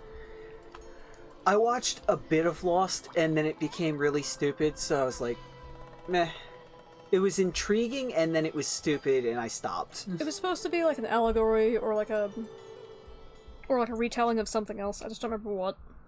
Don't know. Wake up! You're thinking of your own life. We're actually asleep, stuck in the Matrix. Follow the white rabbit. Oh my god. Yeah, Caravaneer, we're going after the Goldrathian for Guildmarm. You can't pull the wool over my eyes. She's fixing to send her notebook to the academy, right? And you're aiding and abetting. You agree with her thinking, don't you? I'm just joshing you. I think you should send it too. What kind of brute do you think I am?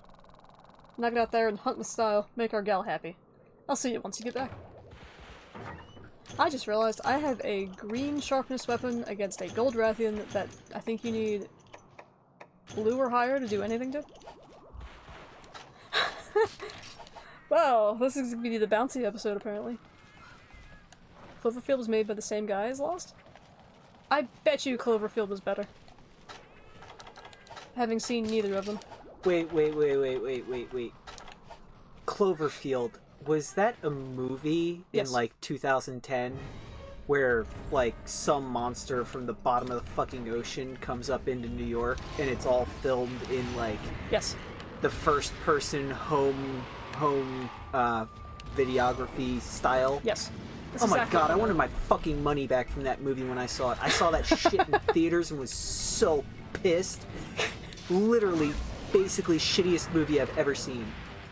I don't remember anything about it. I don't think I've ever seen it. Yeah, you're not missing anything. Fair. Forget it exists. It's a giant monster film, of course, is better. Both films 2007. And yes, a giant monster does attack New York. Yeah. Oh. Yeah, it's... No. Just no. It's 10 times better than Lost, but still kind of mid. Fair. Wasn't even What is a mid. gallop pole? I have no idea what a gallop pole is, do I? Why? Gallup is a company or a, magazine company or something like that? It's where the horses go to vote. No, I do know, I've heard of the, I know / have heard of a Gallup poll, so I do know it's a Oh, real really? thing. I just don't remember what it's for or, like, Got it. any of that. Oh, It's- double knockdown. I think, if I remember right, whatever it's for, it's like kind of the go-to standard for for that kind of poll style information. Okay. Whatever Good one. category that poll is in. It's a liberal company? Oh. Okay, so we don't like it. Probably. So, I guess it's a poll from that particular company? Maybe. Which would make sense. God, which is why Gallup is not spelled correctly. Yeah. So it's a poll conducted by that particular person, or that particular Okay, group. why are you asking? Yeah, that's a better question. What is the relevance? Some quest complete. Okay, cool. Probably because it says that the movie was good. Oh, maybe. Or something else entirely. Yes, I'm literally just here to bully Rathian. I'm not fighting her fairly, I don't care. Go down, princess.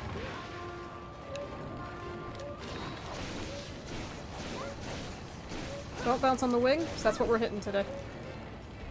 Just reading the Hills whining article about how the band was blocked? Oh. Cry some more.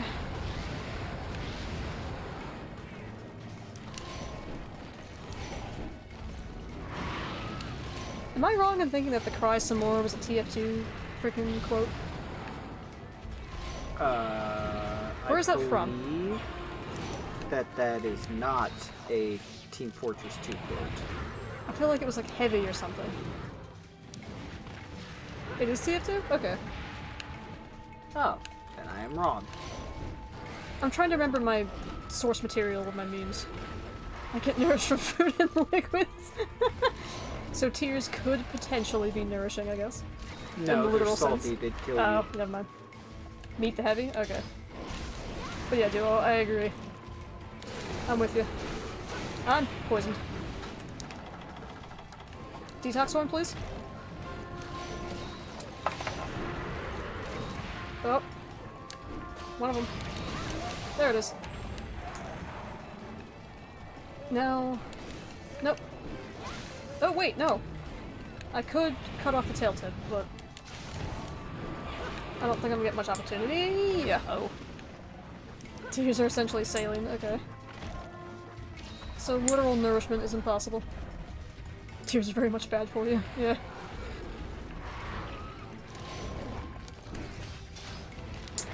Damn it. Yeah, really, what a freaking episode to get the insect glaive on, honestly. I'm poisoned again. Now, amusingly enough, G-rank Gold Rathian is how I would practice a lot of my insect glaive movements, but that was obviously GU. And aerial style. So, nothing that overlaps here, just about. Piss off.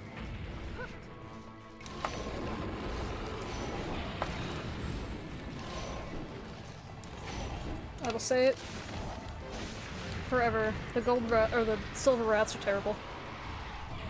Yeah, I used Sword and Shield. And then she used Insect Glaive. Yeah, and I went back to yeah, I killed Milton with it. Which was actually fun, but difficult. I'm dead. Not Cats. yet. Cats. Nope. Now you are. I was hoping one of the cats would get a horn off before I died. Oh well. The watch streak.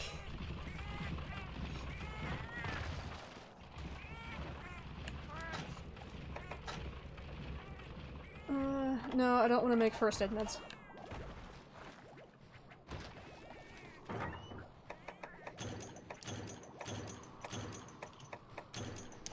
Yay! Easy flash bombs. Other things, I'm terrible. That'll be next hunt then. I can't swap mid-hunt in this game. Markiplier. We'll sharpen anyways to have the opportunity. Actually, next hunt with Sword and Shield would be very interesting. Long, long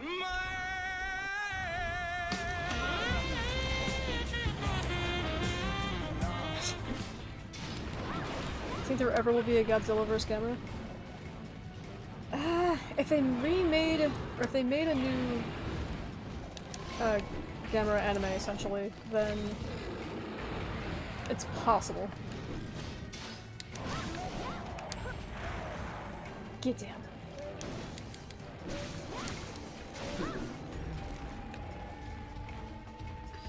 See, Godzilla and Gamera are both supposed to be the good guys, right?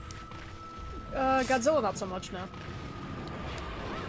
But Depending, yeah. But Gamera is supposed to be one of the good guys, yeah. Yeah, and over the last couple of decades, Godzilla's usually the good guy. Right? Also, we've gotten greater popularity in Godzilla, apparently, so... Yeah, no, Godzilla is way more popular. Yeah. We all know this is whatever. It's hard to make two good guys fight, one. Two, if Gamera is really as strong as indicated by Arthur, then there isn't exactly a lot of chance of Godzilla winning, which is a big no-no for the more popular one. That's true, yeah. Like, unless there's some kind of, like, change-up where, rather than, like, killing Godzilla or, like, beating Godzilla, something else happens. It could happen in your lifetime, no problems. Daisy But goodness. right now, I don't see it very soon. Yeah. I think it will depend on the popularity of both characters within the next, like, 5 years or so. Who? I have no idea who he's talking about. No fucking idea either. Is it somebody who made a really crappy TV show?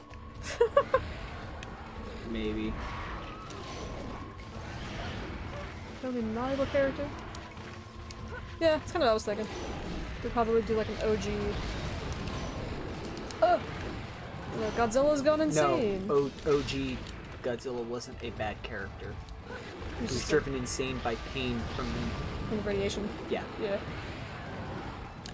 Well, not necessarily insane. He's Yeah, but he... basically insane. He's attacking in retaliation. Yeah.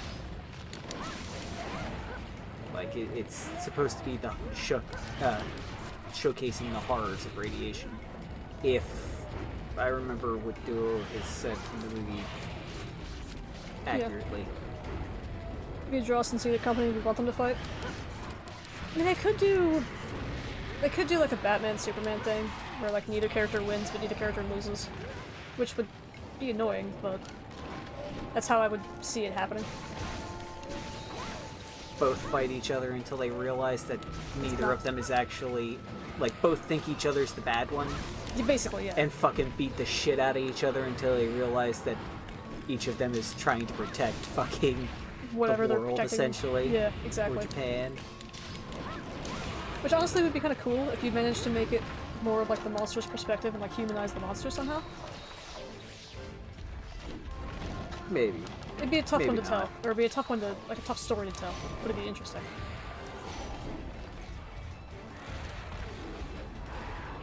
The chick that plays the Mary Sue in the Star Wars sequels? They're making another one? Got it.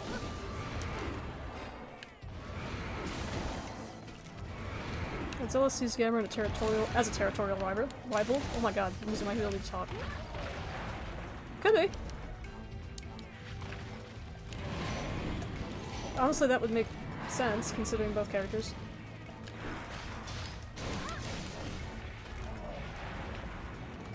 Listen here, Goldilocks. I do not care about fighting you fairly. I just want you dead.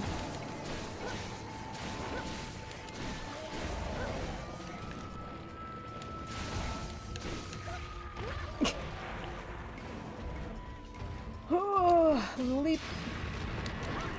Ah.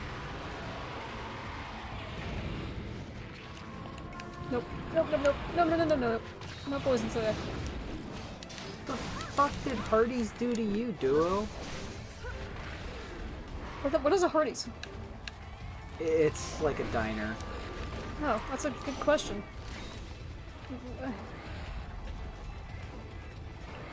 I really miss that old diner. On my first automotive job. Godzilla is able to destroy solar systems. You can somehow dodge beams of light. Yeah. Okay. Excuse me while I grab my copium and serve it up on a platter for these people. No. I don't know.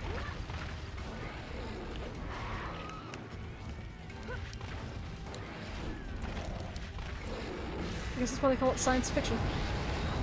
Replace the order taker with a robot. It has sinned and needs to be purged. Oh. Got it. Well, if it's in New York, no wonder it's been replaced by a robot. Because I imagine a lot of people are like, oh, you know, a robot usually won't fuck up your order. True. And it doesn't have feelings, so Karen can't fucking beat it into submission. Also true. Oh, I'm dead. Sorry, Karen can't insult it into submission. Yeah. York? As in, oh. It's a couple towns over? Yeah. Oh, my bad. Nobody can really handle it. Godzilla or Gamera would lose. Yeah, that's what it sounds like. First one in PA, yay! I guess it was cheaper to put the robot in. Yes, it's a lot cheaper than having an actual human take the orders. Yeah. They pay, what, $10,000 to install it? What's an order get every, you know, as a yearly pay? Yeah. 10, 20,000? Maybe, like 30? Maybe. But you only need one, instead of needing 2 or 3 humans on that $30,000 a year to cover all shifts. True. I wonder if there's like a drive-thru? I don't know if this is like a fast food joint or like what, but... No, you know what I will not stand for? Self-fucking checkout. Yeah. That I will not stand for. That is pretty annoying. It's essentially... Like, this Hardee's robot thing is essentially the same idea, but lesser so. Yes and no. You ever heard of College Junior? No. Is that the drive-thru window? That's gonna be bad, actually. So you have no way for people to correct things after the... Well, I guess in person, too. You have no real way of people being able to correct orders. Touch screen. It might be. But then you can't ask for super custom shit. Yeah. That's true, too. Like how, the same thing? Okay. Burn it. Like how your one buddy got the Wendy's Giant super Frosty. large cup filled with Frosty instead. Since it was his birthday? Yeah, because that's not a Frosty size. No. But they were cool with it, because they were like, oh, it's your birthday? I mean, if all you want is the giant Frosty, fine, do it. Just charge him for a large drink. Or whatever they did. Yeah. It's like, I'll pay It's like, extra. I don't even care if you charge me for 2 Frosties, I just want it in one fucking cup. Yeah.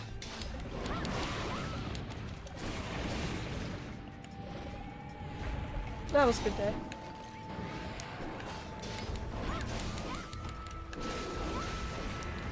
I might be getting fired up. Nope, okay.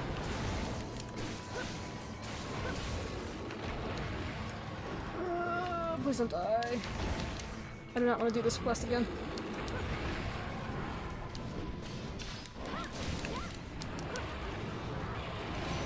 Well, if I can There's get other logistical advantages to having the fucking order taker be a machine.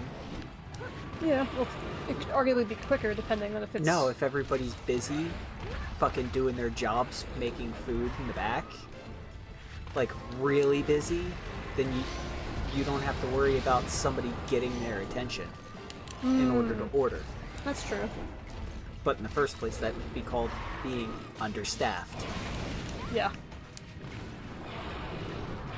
And yeah, I guess you still have the people in the building who are going to be making the food, so there is ways to get a human's attention, but I don't know. Whoever comes up with this automation needs to be freaking lynched. Maybe. Maybe so. Oh! Ow. I mean, you see it a lot in, like, the AI writing as well. Like, automation's gonna be a thing we're gonna have to deal with in our lifetimes in terms of coming up with the rule set, so to speak.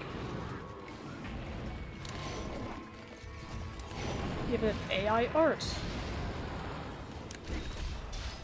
I mean, from the And company's AI music. perspective, it's basically no disadvantages other than, like, vandalism or wear and tear. Yeah. That's a question. The vandalism might be really interesting, because if the robot goes down, then the whole store goes down, right? Unless you have somebody who The whole can... drive-through goes down. Yeah. So, like, if it's touchscreen, somebody rolls up and just spray paints the screen and drives off, it's down until they get it replaced. That's why we need to burn Granted, it. they have Yeah. they usually have like protective layers over top of the touchscreen. Yeah. But yeah, Damn it. Okay, that's the poison cured. That's good.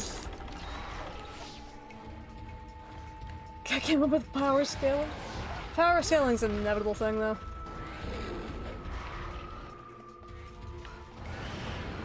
Yeah, if you have to make important phone calls and get a bot, true. That's always frickin' infuriating.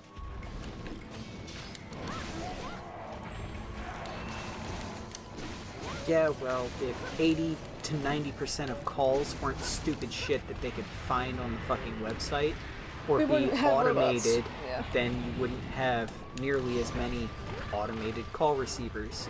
Yeah. Then you have, like, my unemployment thing, where I have to do my weekly check-in, is all automated. Yeah, because it's able to be automated and not, you know, mind-numbing or suicidally mind-numbing. Yeah, like that kind of stuff I can easily see. Emo got or Kodokawa. Frickin' Rathian, man.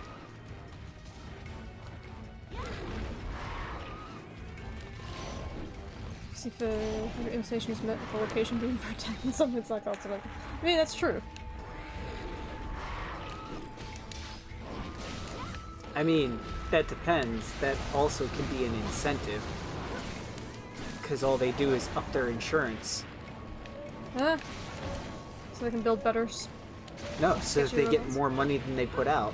Right, because they wouldn't build better robots. We know this.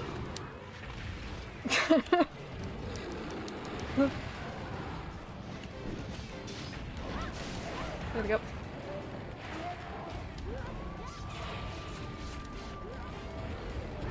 I hope this thing dies soon. If it's anything like Silverlos, then we got another, like, 5 minutes on this hump. If she would shut up! There we go. Oh! Bug gets the kill. Fantastic. Yeah, 20 minutes, that's about right. Give me my pieces.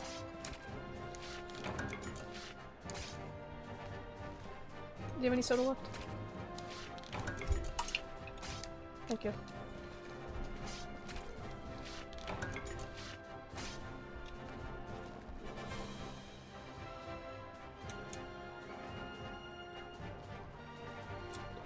Let's see, what are the jobs that are not automatable? You can't name it. No? Yeah, because literally, if you put enough money into the infrastructure and enough money into research and development for the AI programming or just programming, you literally can't name a job that can't be done by a computer with enough time. Yeah, with enough time.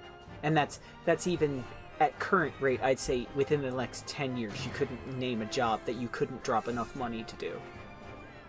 Anything. True. Wasn't that part of the whole thing with iRobot? Or was it they just Yes had and no. caregivers, like they had robot caretakers? In Spreadington. iRobot was a little different. iRobot was, humanoid robots for caretakers and whatnot. Yeah. And having the babysitters and stuff. The 3 laws of robotics or whatever it is. And the way around the laws was an evolution in thought process where the AI basically said that humans are driven to self-destruct. So in order to protect humans, they must sacrifice a couple in order to take total control of the race and prevent them from self-destruction. Got it. Yeah, give me... No. Give me more sap plants, because I'm gonna need these for bomb casings at some point. And send a message to Kodakawa asking to make more Gamera content. There you go. Films, toys, TV show? Yeah. I think a manga genre would be really beneficial, honestly. Yeah. I don't really know why. But it feels like it would be. Well, if you want it to make it to manga, it should start as a light novel series. Okay. Because that's what happens a lot in Japan in the last, 10 years. A light novel gets very popular. The light novel turns into a graphic novel. The graphic novel turns into a manga. The manga turns into an anime. Okay. I think that's what kind of happened to Vampire Hunter D. But that guy's making, full-length freaking books of that crap. Yeah. And then it got, a brief visual novel, and then it got a... Yeah, sorry, not a graphic novel, a visual novel. It goes from a light novel to a visual novel Yeah. to a manga, and then an anime. They're actually making a Gamma Rebirth novelization? That's a start. It's a good start, if anything. Yeah, if that sells well, they'll probably keep that kind of momentum. Mm-hmm. Because of course it's all about money, unfortunately, fortunately. Yeah. So Fortunately, it doesn't need an assload of... I shouldn't say an assload of sales. It probably needs a minimum, given that it's Gamera, it probably would need a minimum of 400,000 copies sold. Yep. Fun fact, New York Times bestseller list is completely fake. Oh, yeah. They determine New York Times bestsellers before the books even sell. Yeah. It's slated on what they think will sell. Yeah. And then, of course, it's a self-feeding algorithm, right? So if they're like, oh, this is a New York Times bestseller, people will buy it because it's quote-unquote a better book. So it's feeding the system. Oh, you yeah. have to hit 100,000 sales in a book to get New York Times bestseller or something like that. It's embarrassingly low. Yeah. But, on the converse side of that, a lot of books get published from, small publishers and whatnot that get 0 press coverage. And sell maybe 10 copies. Yeah. So, there's that. Gamma Rebirth's definitely broken the curse of giant monster anime being not so good. That's good. That's a very good thing. So, if that's the case, then your, TV show anime adaptation, well, 12, 24 episode series could be a better avenue. Singular point? Fine Man, animation? I missed the story? 50 episode series. Dude, Rurouni Kenshin was 50 episode seasons. 1 or 2. Which one? Rurouni Kenshin. Yeah. But it was 2 seasons. It's more than that, I think. I don't know, because it followed the manga basically exact. Yeah. I miss the like 48, 50 episode fucking seasons. Not Yu Yu 48, Hakusho, 50 episode 112. animes. Just 1 year would be like 48 fucking episodes. Yeah, 48 or 52 for the weeks or holidays or whatever. Even the 24 episode fucking seasons. Where it was 24 episodes in a year. Once every two weeks, give or take. Yeah. God, I miss those.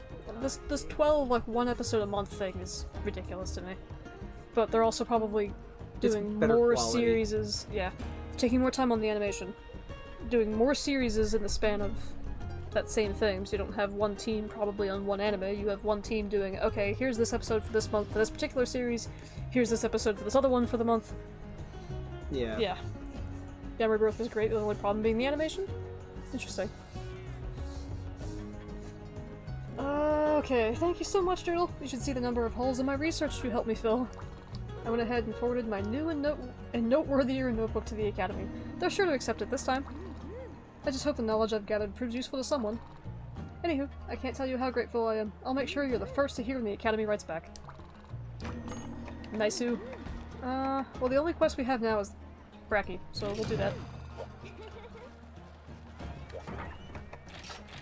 Is having a quest with Bracky that isn't a frenzy? Oh, it's an arena quest? Interesting, okay. Some amazing news? Alrighty, go for it.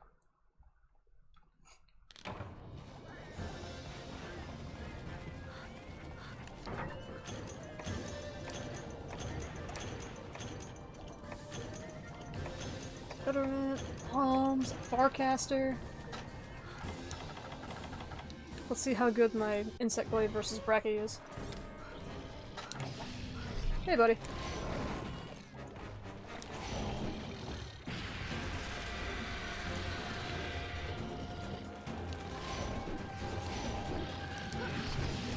This arena music is very interesting. It's the same arena from GU, so I guess that's where they got it from.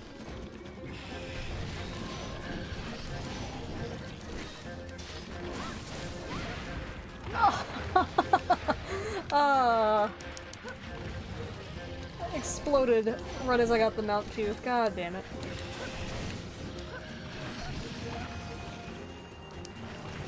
Oh, stand by.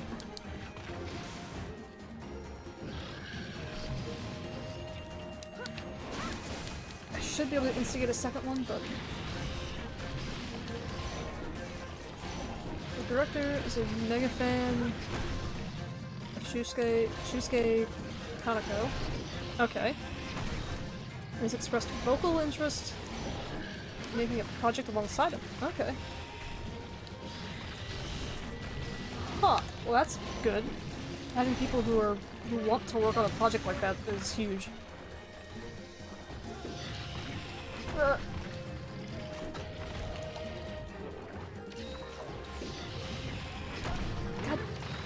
Thank you, cats. Mm-hmm.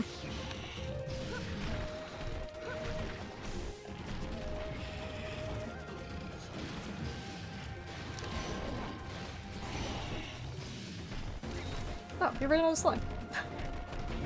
Good.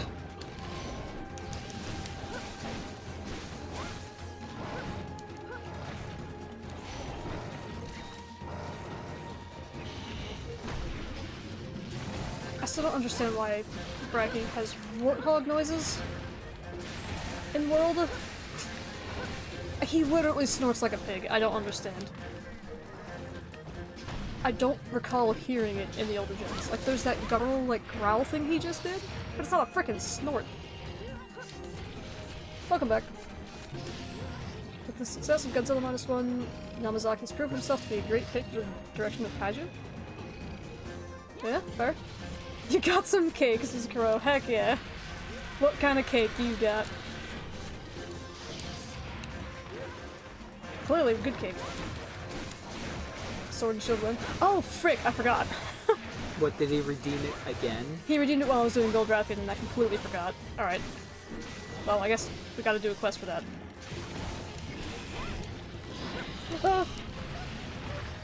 Chocolate mousse pudding cake? Oh. Heckin' yeah.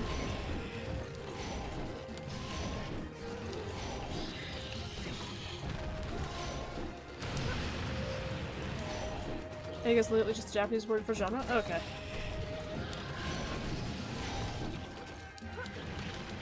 Oh, I'm not gonna explode. Okay, cool. I'm not gonna explode. Well, I don't think I have to ask how Crow's doing. Wait, you hate cake? Hold on. But you love pie. This cake. He loves apple pie. Nice. Nice. Warm apple pie. Meanwhile, I don't like chocolate. That cake sounds banging though. Unless it's banging this cake. I'm dead. Hey, Gray. For cream pies. God damn it, man. I kinda wanna say a who doesn't on that one. There's gotta be some people who probably don't. I don't know.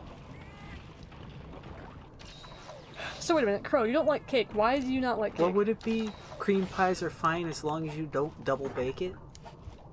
Basically, yeah. I think that's a good way of putting it. Or as long as they're not baked? One sec, driving. Okay. People really say, hear me out, and it's just a sexy woman. Yeah.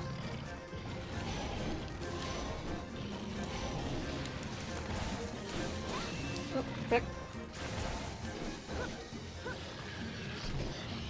Alright, give me the white extract, please. Oh, that was the wrong freaking phrase to say after all That this. just reminded me of the fucking old movie called Revenge of the Nerds. Is that the one where all the nerds like try to get with all like the hot chicks? Well, they're in college and they're... Yeah, they are, but they aren't. It's just too much. Most cake is too sweet or lacks any texture or flavor. That's fair. We call those who don't like cream pies losers. God damn it, Gray. So, there's some competition in Revenge of the Nerds, and it winds up being the nerds versus the jocks. And mind you, this could be the first movie, the second movie, or there might have been 3 movies. But I'm pretty sure it's the first one. You posted something in SFW for me? Oh no. And one of them is to sell a product, like to make money, kind of. To have a popular stand, an attraction. And the nerds are selling... Oh, SFW memes. Are selling plates covered in whipped cream. And that's all it is. Oh, okay. Right? And the jocks can't figure out why that the nerds have a line that's like 4-hour wait time for these plates covered in whipped cream. That's a good question. By the way, that just reminded me of it, right? Okay. Long story short, the plate is not a peep shot, but it's like a swimsuit shot of a hot girl. You have to eat all the whipped cream to get to it? Yep. Nice. And if I'm not mistaken, it's of the cheerleader captain. That makes my heart sing. Yeah. Also, I know I missed parts of chat. I'll have to scroll back. It's my the caption got milk. Oh no. Piss. Someone says hear me out, it's not a straight up monster, I'm disappointed. Well, you're used to, like, pops, I imagine. Say that in your stream, Gray, yeah. That's just a dare at that point. That's the whole point of the phrase. You got the right crowd not to disappoint, yeah. No, because those degenerates actually will. Oh yeah. Yeah. Oh, 100%. I do it just to frickin' do it, not even as a serious submission.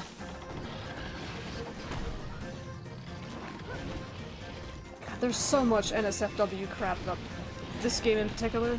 Ugh. Well, that's probably because of Guild Marm. It's because of... it's because of people who What is it, Capcom makes Monster Hunter? Yeah. Because they leaned into it so hard with Guild Marm. There had to have been NSFW stuff before Guild Marm. Oh yeah, that's my point. My point is they probably... Some of the crew probably found it and was like, oh, we have to lean into this so hard. He's like... Oh yeah, I mean... Guild Marm is at least somewhat classy about it. Like, she's got plushies of all the monsters. It's like she legitimately researches them and whatnot. Don't get me wrong, she's still creepy as hell, but I still love her to death. Yeah. Like, we're fighting her favorite bad boy right now. Please don't explode. Will you play Smash or Pass every time we fight a new monster? Wait, really? I've seen more Smashes than I'd like to admit. Oh my god.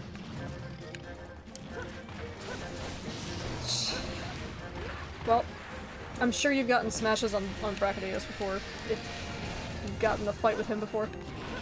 I'm not paying attention to the fight here. There is an SFW of this game. People are sick. Oh, solely because people are sick. Okay, yeah. You know what? I'll get my forecaster out. I need to sharpen. Also, am I on 2 deaths already? No. Okay. I just didn't bother with a mega potion. Or not a mega potion, a max potion. That's fine. Yeah. God. I mean, it's rule 34, right? If there's... if it exists, there's corn about it. So recently, Waluigi's creator revealed the design for Wapeach. I thought that was a fake thing. I thought that was a fan thing. Just these days is more and more common. Yeah, true. Oh. Yep. Wapeach reminds me of the freaking, like, Team... what is it? Team Sapphire or whatever? Nope, legit, yeah. Go figure. I mean, if the Bowsette thing is anything to go by, of course there would be corn about it already. Wapeach, you say? Okay, I give people a very, very rough pass on the fucking Bowsette thing. You can make Bowsette look good. And that's the problem there. Yeah. That's why they get that rough pass. It's Rough. actually a good fucking design. Well, the fan designs at least. She's fire gray. Look her up.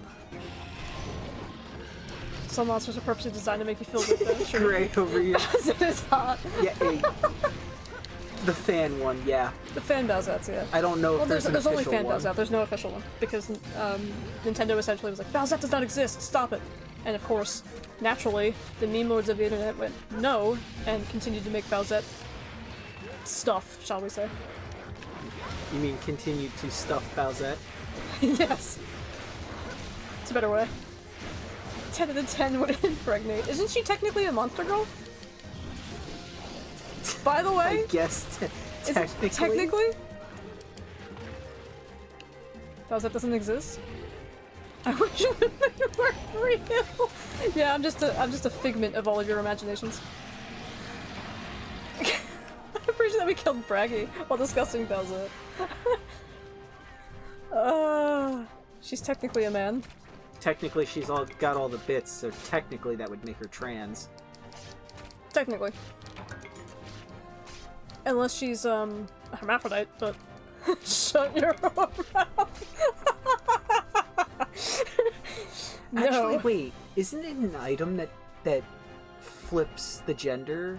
Isn't that how Bowsette came to be? So wouldn't No, it be... Bowsette doesn't exist in Nintendo. I know, but Oh.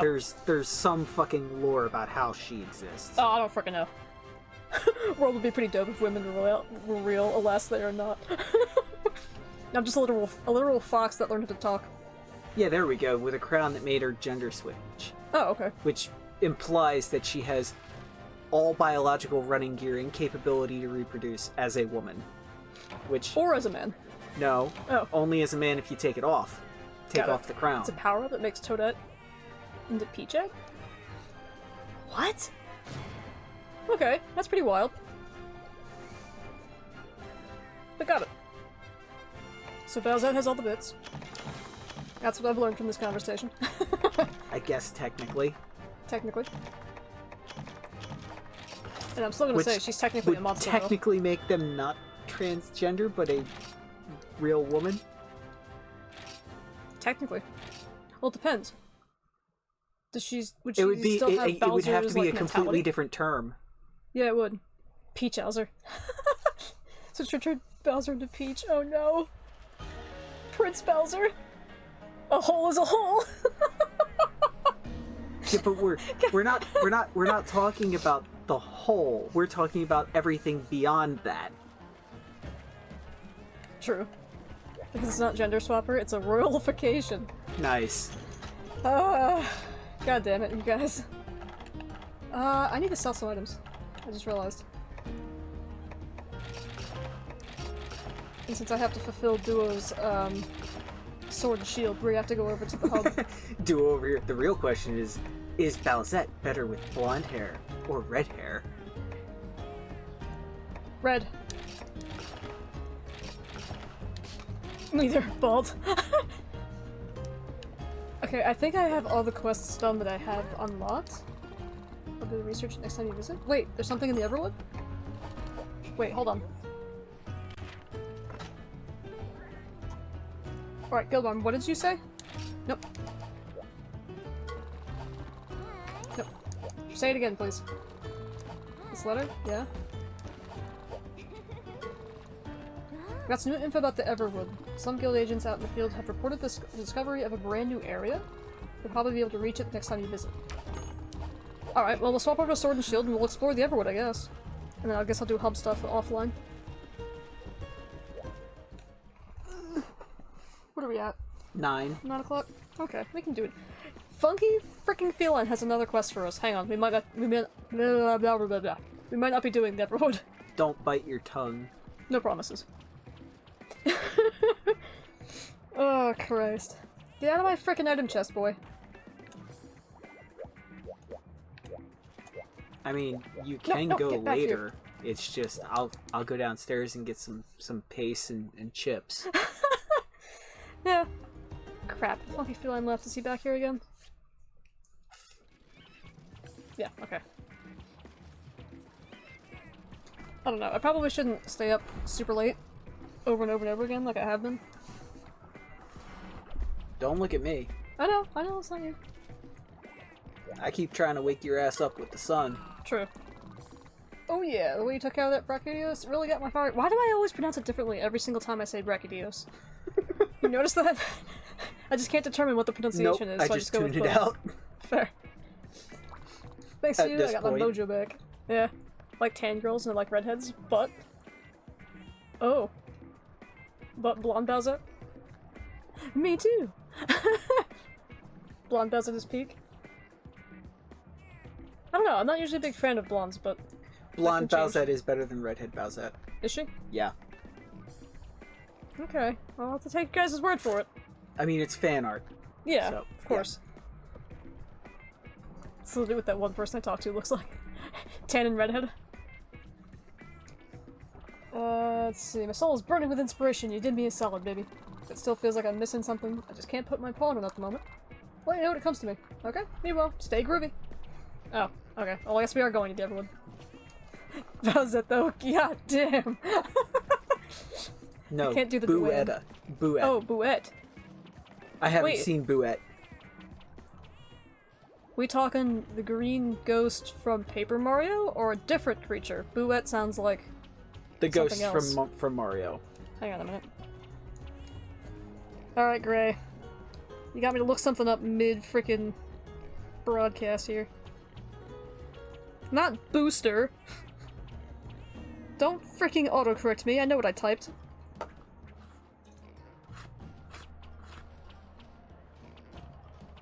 Buette is the antagonist in the Hello Yoshi royalty. She's possible possibly a ghost human lookalike, but Bouette is also cute, is the wiki. Oh my god. This is Bouette. King Boo with female crown? Oh! Don't try the distraction, Gray, because we will always... Well, not always, but we will almost always win, because we'll pop into your stream... Oh, don't tempt me.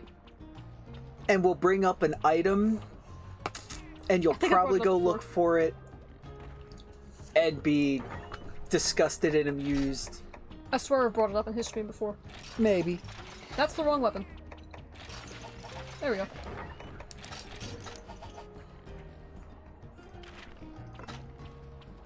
Oh, I can't depart from here. Right, I have to go eat too. I promise you, you won't surprise me. You might be very surprised that we can surprise you. What I'm thinking of, it might not. Considering the level of degeneracy that we have indulged in as well in Grey streams. Maybe. I've seen some wild crap thanks to Twitch, yeah. Same. True. Though I have to say, I think one of my... Besides, like, Tainted Lyric... I'm home, hopping online, I PC time. No Panic Button is definitely one of my favorite... Oh, No Panic Button. Oh my god, shit. Tell me this is a Christmas tree. TikTokers and shit. Mm-hmm. So the Osprey is trash. Yeah. Alright, let's go on the expedition and see what this new area is. And yeah, I did register Twitch as TikTok, which is why I brought up TikTok. Oh. Yes, we remember how you said your Osprey was trash, I think. Your Osprey? I thought the Osprey's in the plane. Oh yeah, the Osprey, the plane. Yeah. I do remember Don't tell me they just had a crash today. Oh my god. The US just grounded the entire fleet of Ospreys? Oh my god. That might actually be why, Habitual did a video? Habitual Line Crosser did a video on it. Speaking of which, Habitual's another one of those hilarious dudes on YouTube. Oh god, yes. But yeah, No Panic Button gets banned off of Twitch, or off of TikTok all the time. Oh yeah. He has a character that he does called Bon Hamar. Two. He has two TikTok characters. No, he has Bon Hamar and... And the other guy. And the other, yeah. Yeah. Fair. I love Bon Hamar. It's a great name.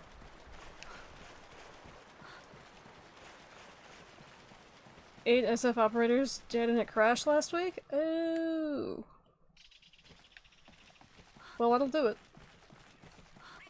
Holy shit. That's a lot. One of these is not like the other. Hey, Viserios. Wow, my shield didn't stop the roar. Damn.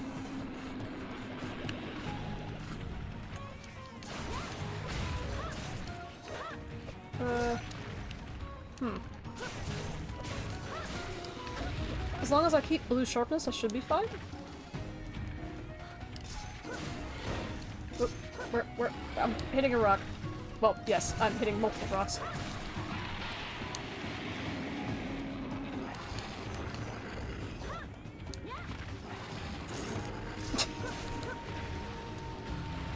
I like Viserios. I'm actually kind of glad he made it into 5th gen. It's just a straightforward monster, really. He's just a big rock with fleshy bits underneath. It doesn't really ask to be in, well, too much violence, I think.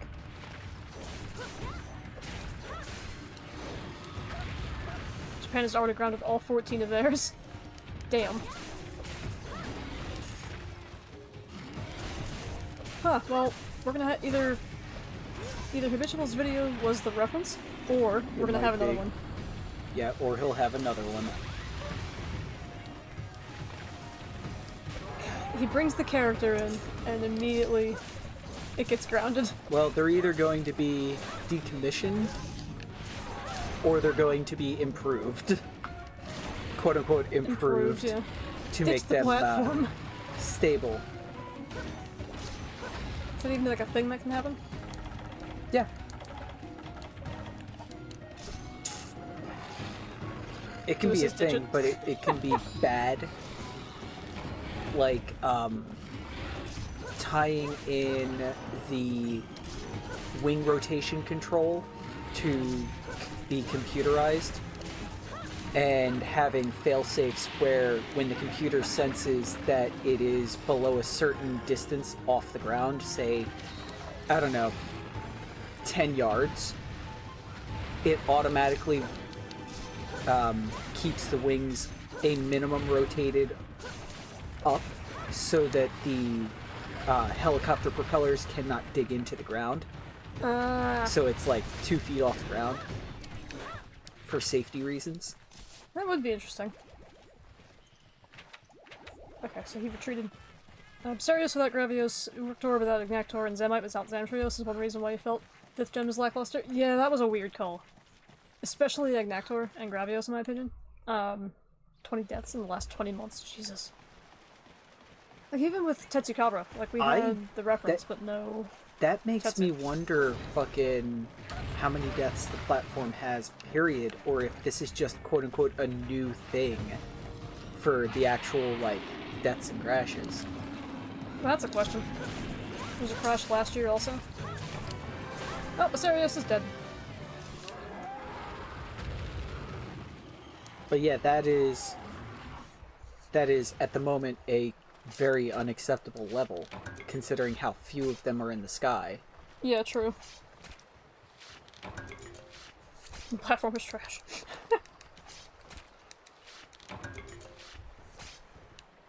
I mean, I was really hoping for Yes, the too. platform is trash, just like the SKS. I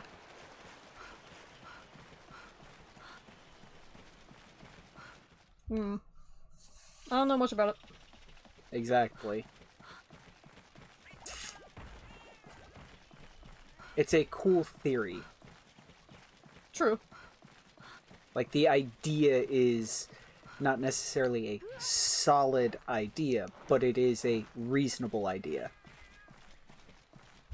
A game theory. Yeah.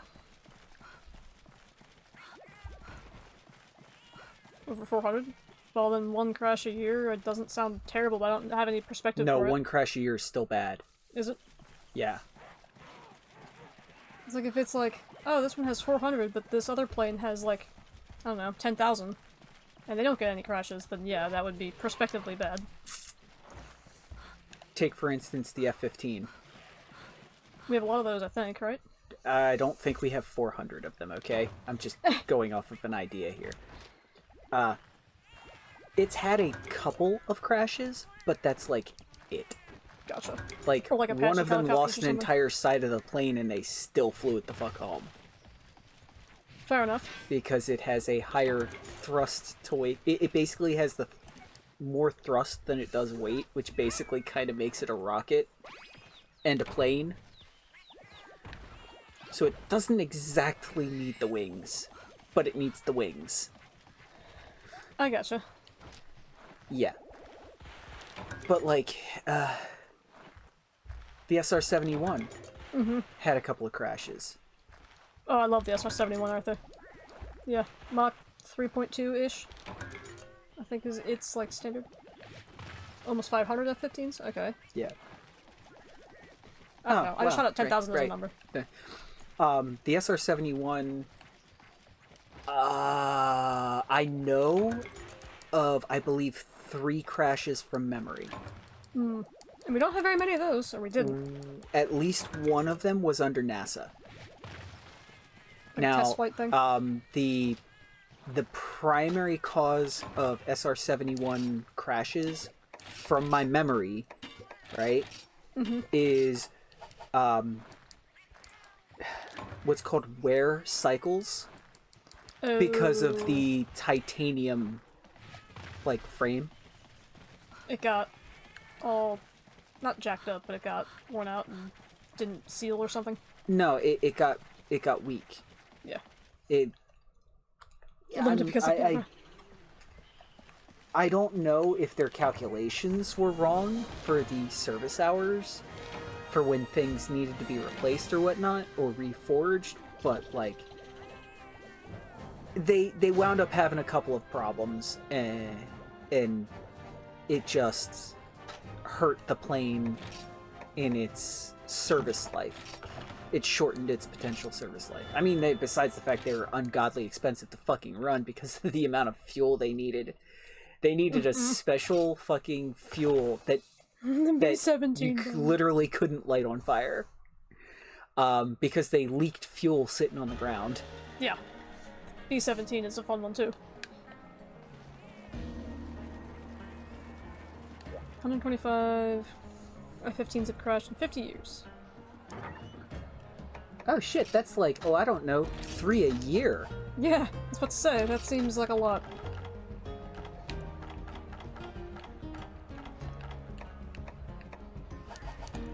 Okay, well, I don't have any more quests But you know, an F-15 only carries 2 people. True. So the deaths are going to be a lot lower than a transport plane. A lot lower. I would say it would be more comparable to use the Chinook or the AC-130 to the Osprey than it would be like an F-15. Something that carries transport troops and is a little bit bigger and isn't used quite so often. Although the Osprey is more used like a Huey than it is a Chinook, but fair. If you use the Huey, that's seen a lot of combat, so that's not going to be nearly as nice of a comparison. Oh, I have 1 quest left in HR1. Around 2ish a year. 3 some, 2 others, yeah. Yeah. I do have an urgent. It's right. like three crashes every other year. And 2 crashes on the years that it's not 3. Yeah. Every other or something. So yeah, I'll go ahead and unlock HR2. And then we'll see where we're at. Because I just realized I only have, like, 2 quests to do that. And plus, technically, the quest I did for Sword and Shield was low rank. So, we'll do Sword and Shield again, and then I'll beat up Nursilla with Glaive. So it's doing better than the F-15, got it. Yeah. Mathematically speaking. That's fucked up. Yeah. That's fucked up to say it like that. But that's averaging literally just over 1 a year. Mm-hmm.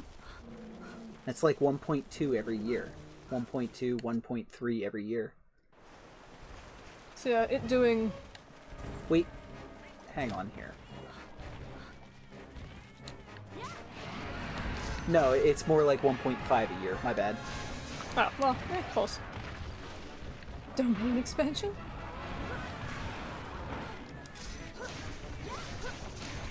Alright, I don't have to capture this boy, so this is even better.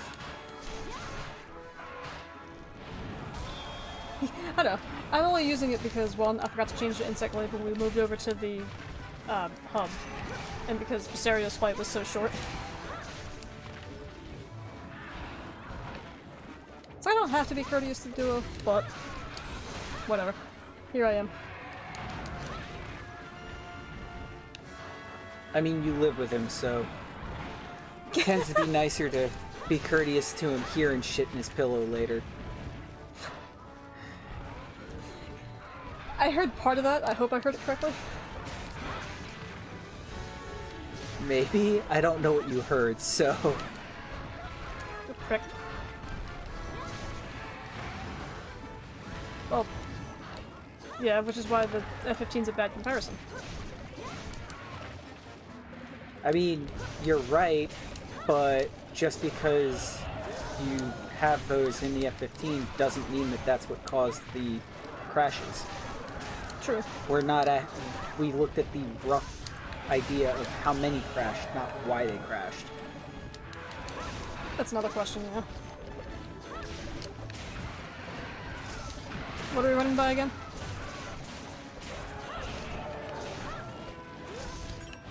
Oh, frick. The We said that it wouldn't be not a good appropriate comparison comparison? because Yeah. it's a fighter plane, for one, right? And partially because it's only 2 people, right, in an F-15. But we said it would probably be a better comparison using, say, the AC-130 and or the Chinook, although the most apt comparison would probably be something more along the lines of the Huey, but you can't use the Huey because that was literally like the main mode of transportation to get troops in and out in Vietnam for 10 years. Yeah. Like, that would be a horrible comparison. Chinook's not exactly a great one either because, you know, very different. But, like, that's the point of the Osprey. It fits one real niche. Yeah. Courteous here, crap and pillow later. Ah, okay, thank you, Arthur. That's what I thought I heard.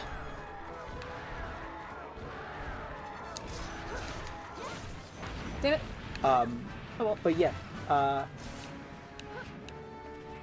the other part that you may or may not have be asking about was we looked at the number of crashes, not the reasons for the crashes. Yeah. So we don't know if It was like training accidents. yeah, or... we don't know the hazardous maneuvers was the reason for the, you know, all the F-15 crashes and shit. Match produced iris legs. Oh, damn it. Yeah, but they also will destroy the world, but, you know, details. Where did the Gypsaros go? Did he land? Yes. Fake Gypsaros death, yay!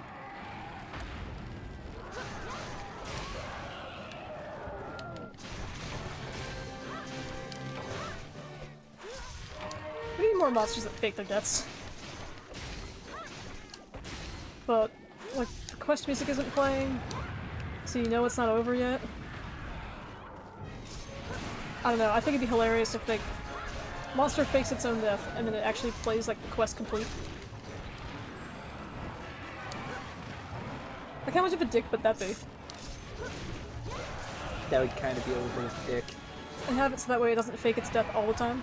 So that way you're not actually sure if the quest is done or not.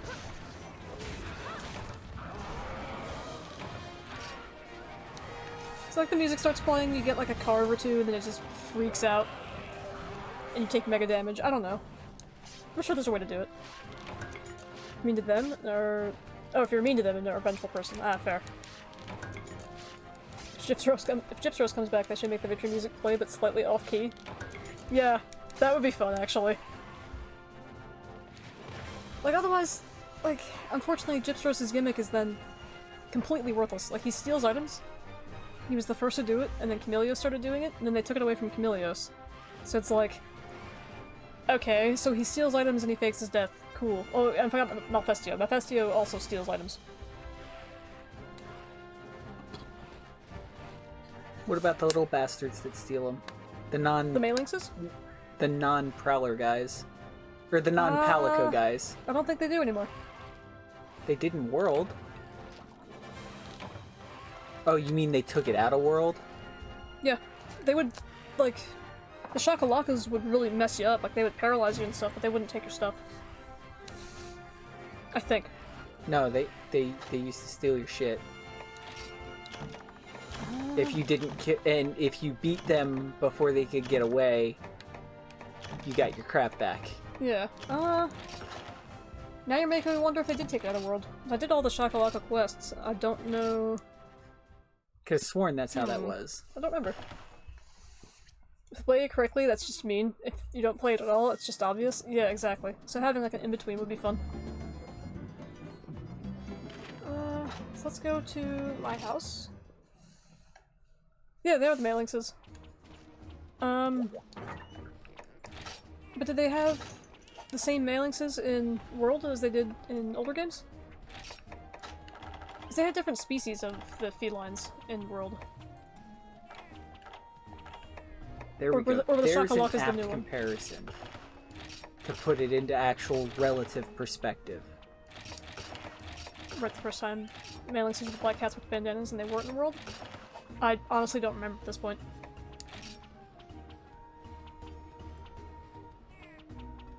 They came back in Rise, and they do still steal stuff? Oh, okay. Interesting. Maybe I just didn't run into them often enough? Okay, well... Either way, we still have Rise steal things. and World really... It's not that they blend together for me, but they blend together for me. No, I don't blame you. Same gen, technically.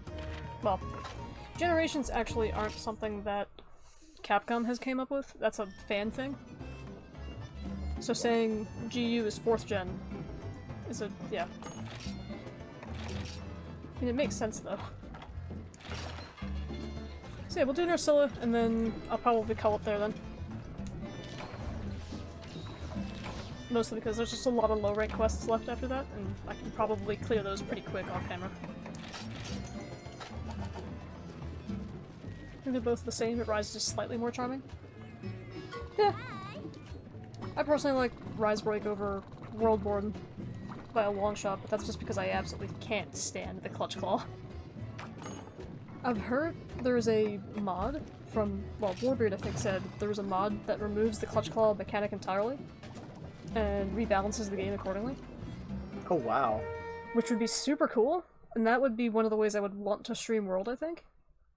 Because I want to play through most of the Monster Hunters, probably except for 1. Because Monster Hunter 1 is kind of like the forgotten child. You would attack with the right analog stick. No. Yeah. Of course you can change that with, you know, not mods, but just keybinds on PC, but... you know. Also, the entirety of, like, its G rank is not accessible, since it was PlayStation Online, obviously. PlayStation 2 Online, rather. Yeah. World kind of just fell off. Yeah. Kinda did. The Blackhawk has less than the Chinook. Wait, where's the Chinook? Oh, do we have numbers on the Chinook? Yeah. 1.59 mishaps per 100,000 flight hours. Oh, I might have missed that. So it's literally about half of the Osprey. Or I should say the Osprey has about double the crash rate of a Chinook. Gotcha. But yeah, and the Blackhawk has less than the Chinook, but the Blackhawk I don't feel is an apt comparison. It's too small and whatnot. Although, like... The Blackhawk's the chopper, right? Yeah, Blackhawk is a chopper, but it does go in at night, it does do all sorts of crazy shit. Okay. Which, I mean, is another thing to think about, like... What's the Osprey are the crashes happening during the day or at night? I imagine they're actually happening during the day, even though it's supposed to be able to do night shit. I would imagine it's probably during and landing stuff like or something.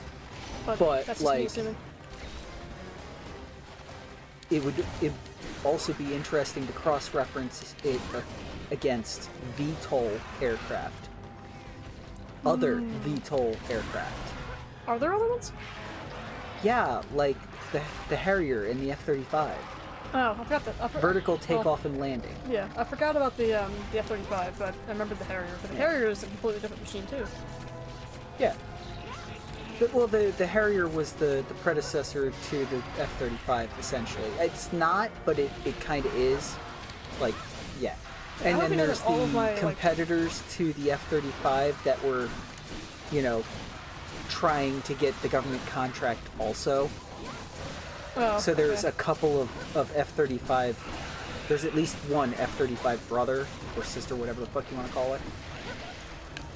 But, like, it never really... Like, it had, like, one. Gotcha. Or however many they produce for testing. Yeah, most of my, / any of my, like, major aeronautics stuff, in terms of, like, oh, this plane is that, comes from Habitual. I have such a hard time going, oh, that's the F-22, or that's the whatever. I don't know what it is. You mean besides the F-14? No, I have trouble with that too. Like, remembering what it looks like. I know it has, like, the F-14 is the one with the variable geometry wing. Yeah, that's the only thing I remember about it. Yeah. Beyond that, sometimes, except for, like, the B-2, and the SR-71, a plane's a plane, a plane is a plane to me. Like, I have a really hard time discerning the differences between them all. I don't know what it... Well, and the buff, of course, but... And not the B-17. Although the I will forget B-17 what the gets B-17 looks interesting because you have the Flying Fortress, the Super Fortress, and the Strata Fortress. Which one is the Spruce Goose? The Spruce Goose is a single plane. They Okay. only ever made one. See, there you go. The Spruce Goose is the world's largest wooden plane ever built. Okay, And it just only remember ever it. flew like 4 feet off the ground once. Well. Because Howard Hughes was being accused of... Howard Hughes owned the company that built the Spruce Goose because he was trying to find another way of troop transport across the Atlantic. Oh, wood is lighter. No, was he there couldn't get metal? his hands on any fucking metal. Oh. And they were having trials, essentially. The government was handing out money in order to have new shit developed. Yeah, as right? you do. I don't know what the MH53 is. Don't know what the MH53 off the top of my head is either.